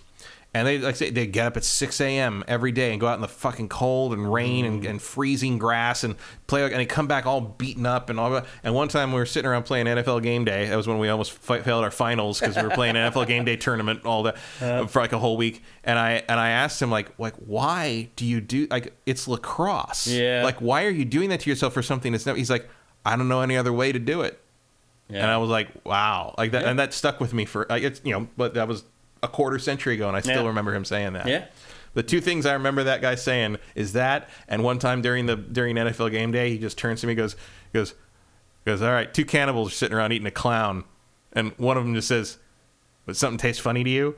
And like the joke isn't funny, but for whatever reason, the way he just turned to me out of nowhere and says, "All right, two cannibals are sitting around eating a clown." I'm like, that was what I laughed at. Yeah. Was just like the last thing I expected was that joke. And that casual delivery of that. He's like, "You're laughing. How come you laughed before the joke was over?" I'm like, "Because that wasn't the funny part." All right. Well, there you go. That's MLB The Show 23. As usual, I don't like to spend a ton of time on sports games on GameFace. I totally get that a lot of you guys aren't into it. But I think MLB The Show 23 is an exception that you guys should have on your radar. So there you go. Everybody's talking about the best 30 for 30s now. No. And it is true. Yeah, very good. I remember where this was when that happened feeling. Yeah, I get that. I still remember where I was when I saw Gibson hit the win it for the Dodgers that time.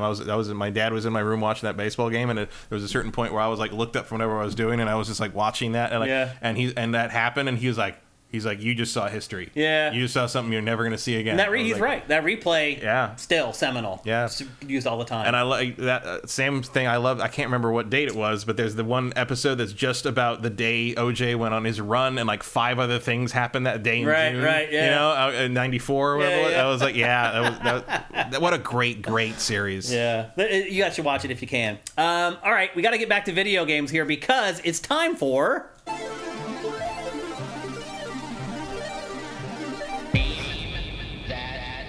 It's time for Name That Game, people, which is a little game that we play here on GameFace where I show you 5 screenshots and...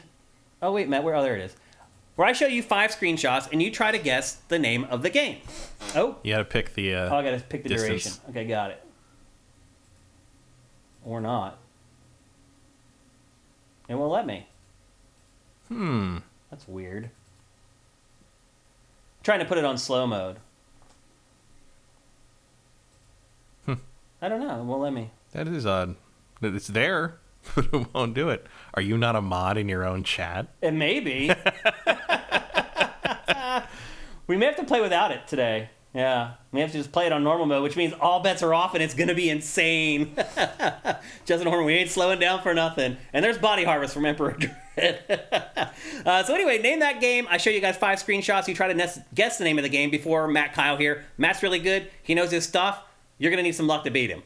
The screenshots become progressively more obvious as we go. It gets easier as we go. If you can guess it on the first screenshot, which you guys do all the damn time, you are amazing. A couple things before we get going. I don't have to worry about slow mode anymore. You can actually spam the chat if you want with as many guesses as you want. Normally, we put it on slow mode so you only have one guess every 60 seconds. Today, we're just letting it all hang out. We're going to go crazy. I think you may be right. I think I may not be a mod on our own channel. I think you might need to figure that out. That's hilarious.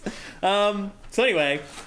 So one thing is slow mode's not a big deal this time. The other thing is if you've already won this year, do not play. If you've already won, and if you win, you get a free game. The other thing I would say too is if you're not a PC gamer, don't play because all the codes are for PC. Now, if you want to take the code that you won and give it to a friend, totally cool with that. It's your code. You've won it. You can do whatever the heck you want with it. I'm just saying, if you can't think of anything to do with it, don't take it from somebody who will use it and who will play it, or will give it away to somebody who will want to play it. So that's the rules. It's very simple.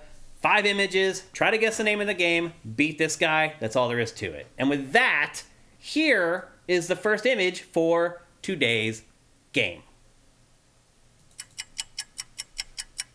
Beer pong, no. Scorn, no. There's no green in Scorn. Emperor Dread got it already. Actually, a lot of people got it already, but Emperor Dread got it in first. It's Okami. I knew you guys were going to get this on the first one today, because there's no other game that looks like it, but I wanted to use it as the game. So there's the first screenshot. Here's the second one. Mm-hmm. Here's the third one. Here's the fourth one. And then here's the fifth one. And I put a little bit of the dog there in the bottom left. That one would have definitely given it away, though. But this is a hard game to disguise for Name That Game, but I just wanted to use it. So, Emperor Dread, congratulations. Here's your round of applause. Yeah, I would have known the second one. I didn't know the first one. Yeah. There's no other game that's watercolor. And I tried to look at screenshots where it wouldn't look like a watercolor, and you can't find one. No, there are some games that tried to do the same thing, but none of them quite look like that. I mean, it literally looks just like watercolor. It's really amazing what they did with the art style in this game.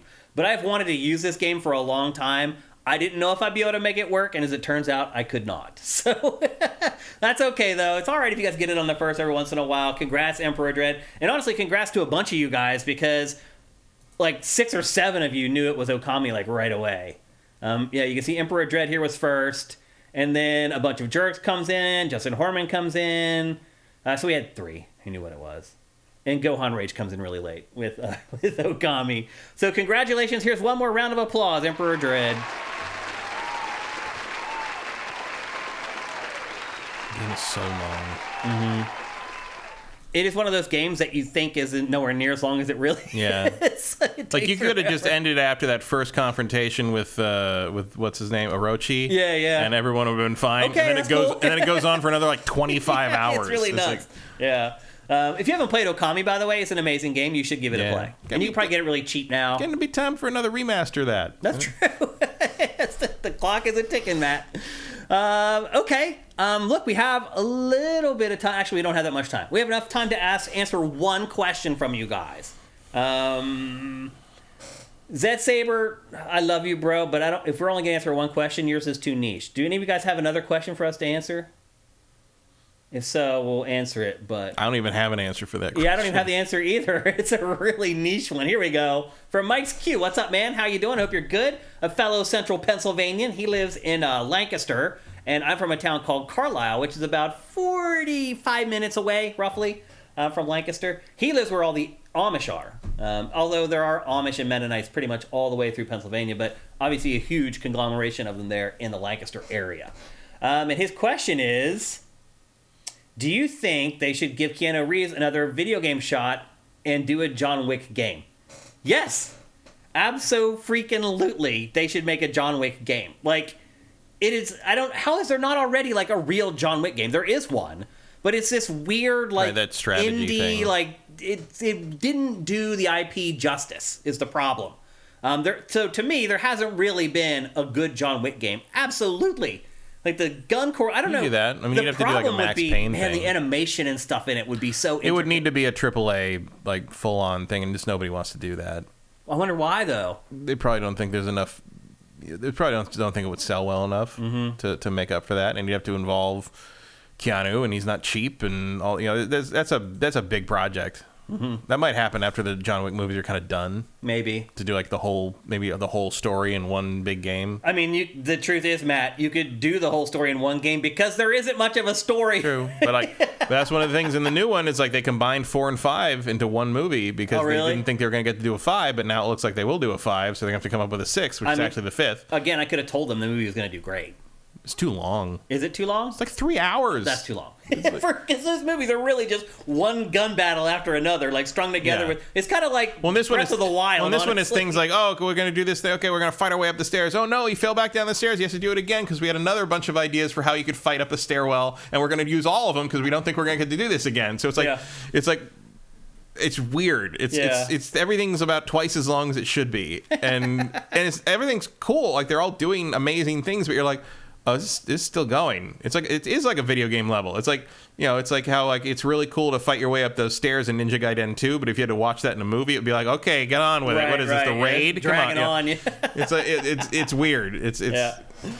You guys are asking more questions, but we're out of time, unfortunately. Eric Cartman is asking, do I listen to Mark Madden? I do. I do. I don't like it. Like, I don't like him personally. He says some things that really drive me freaking crazy.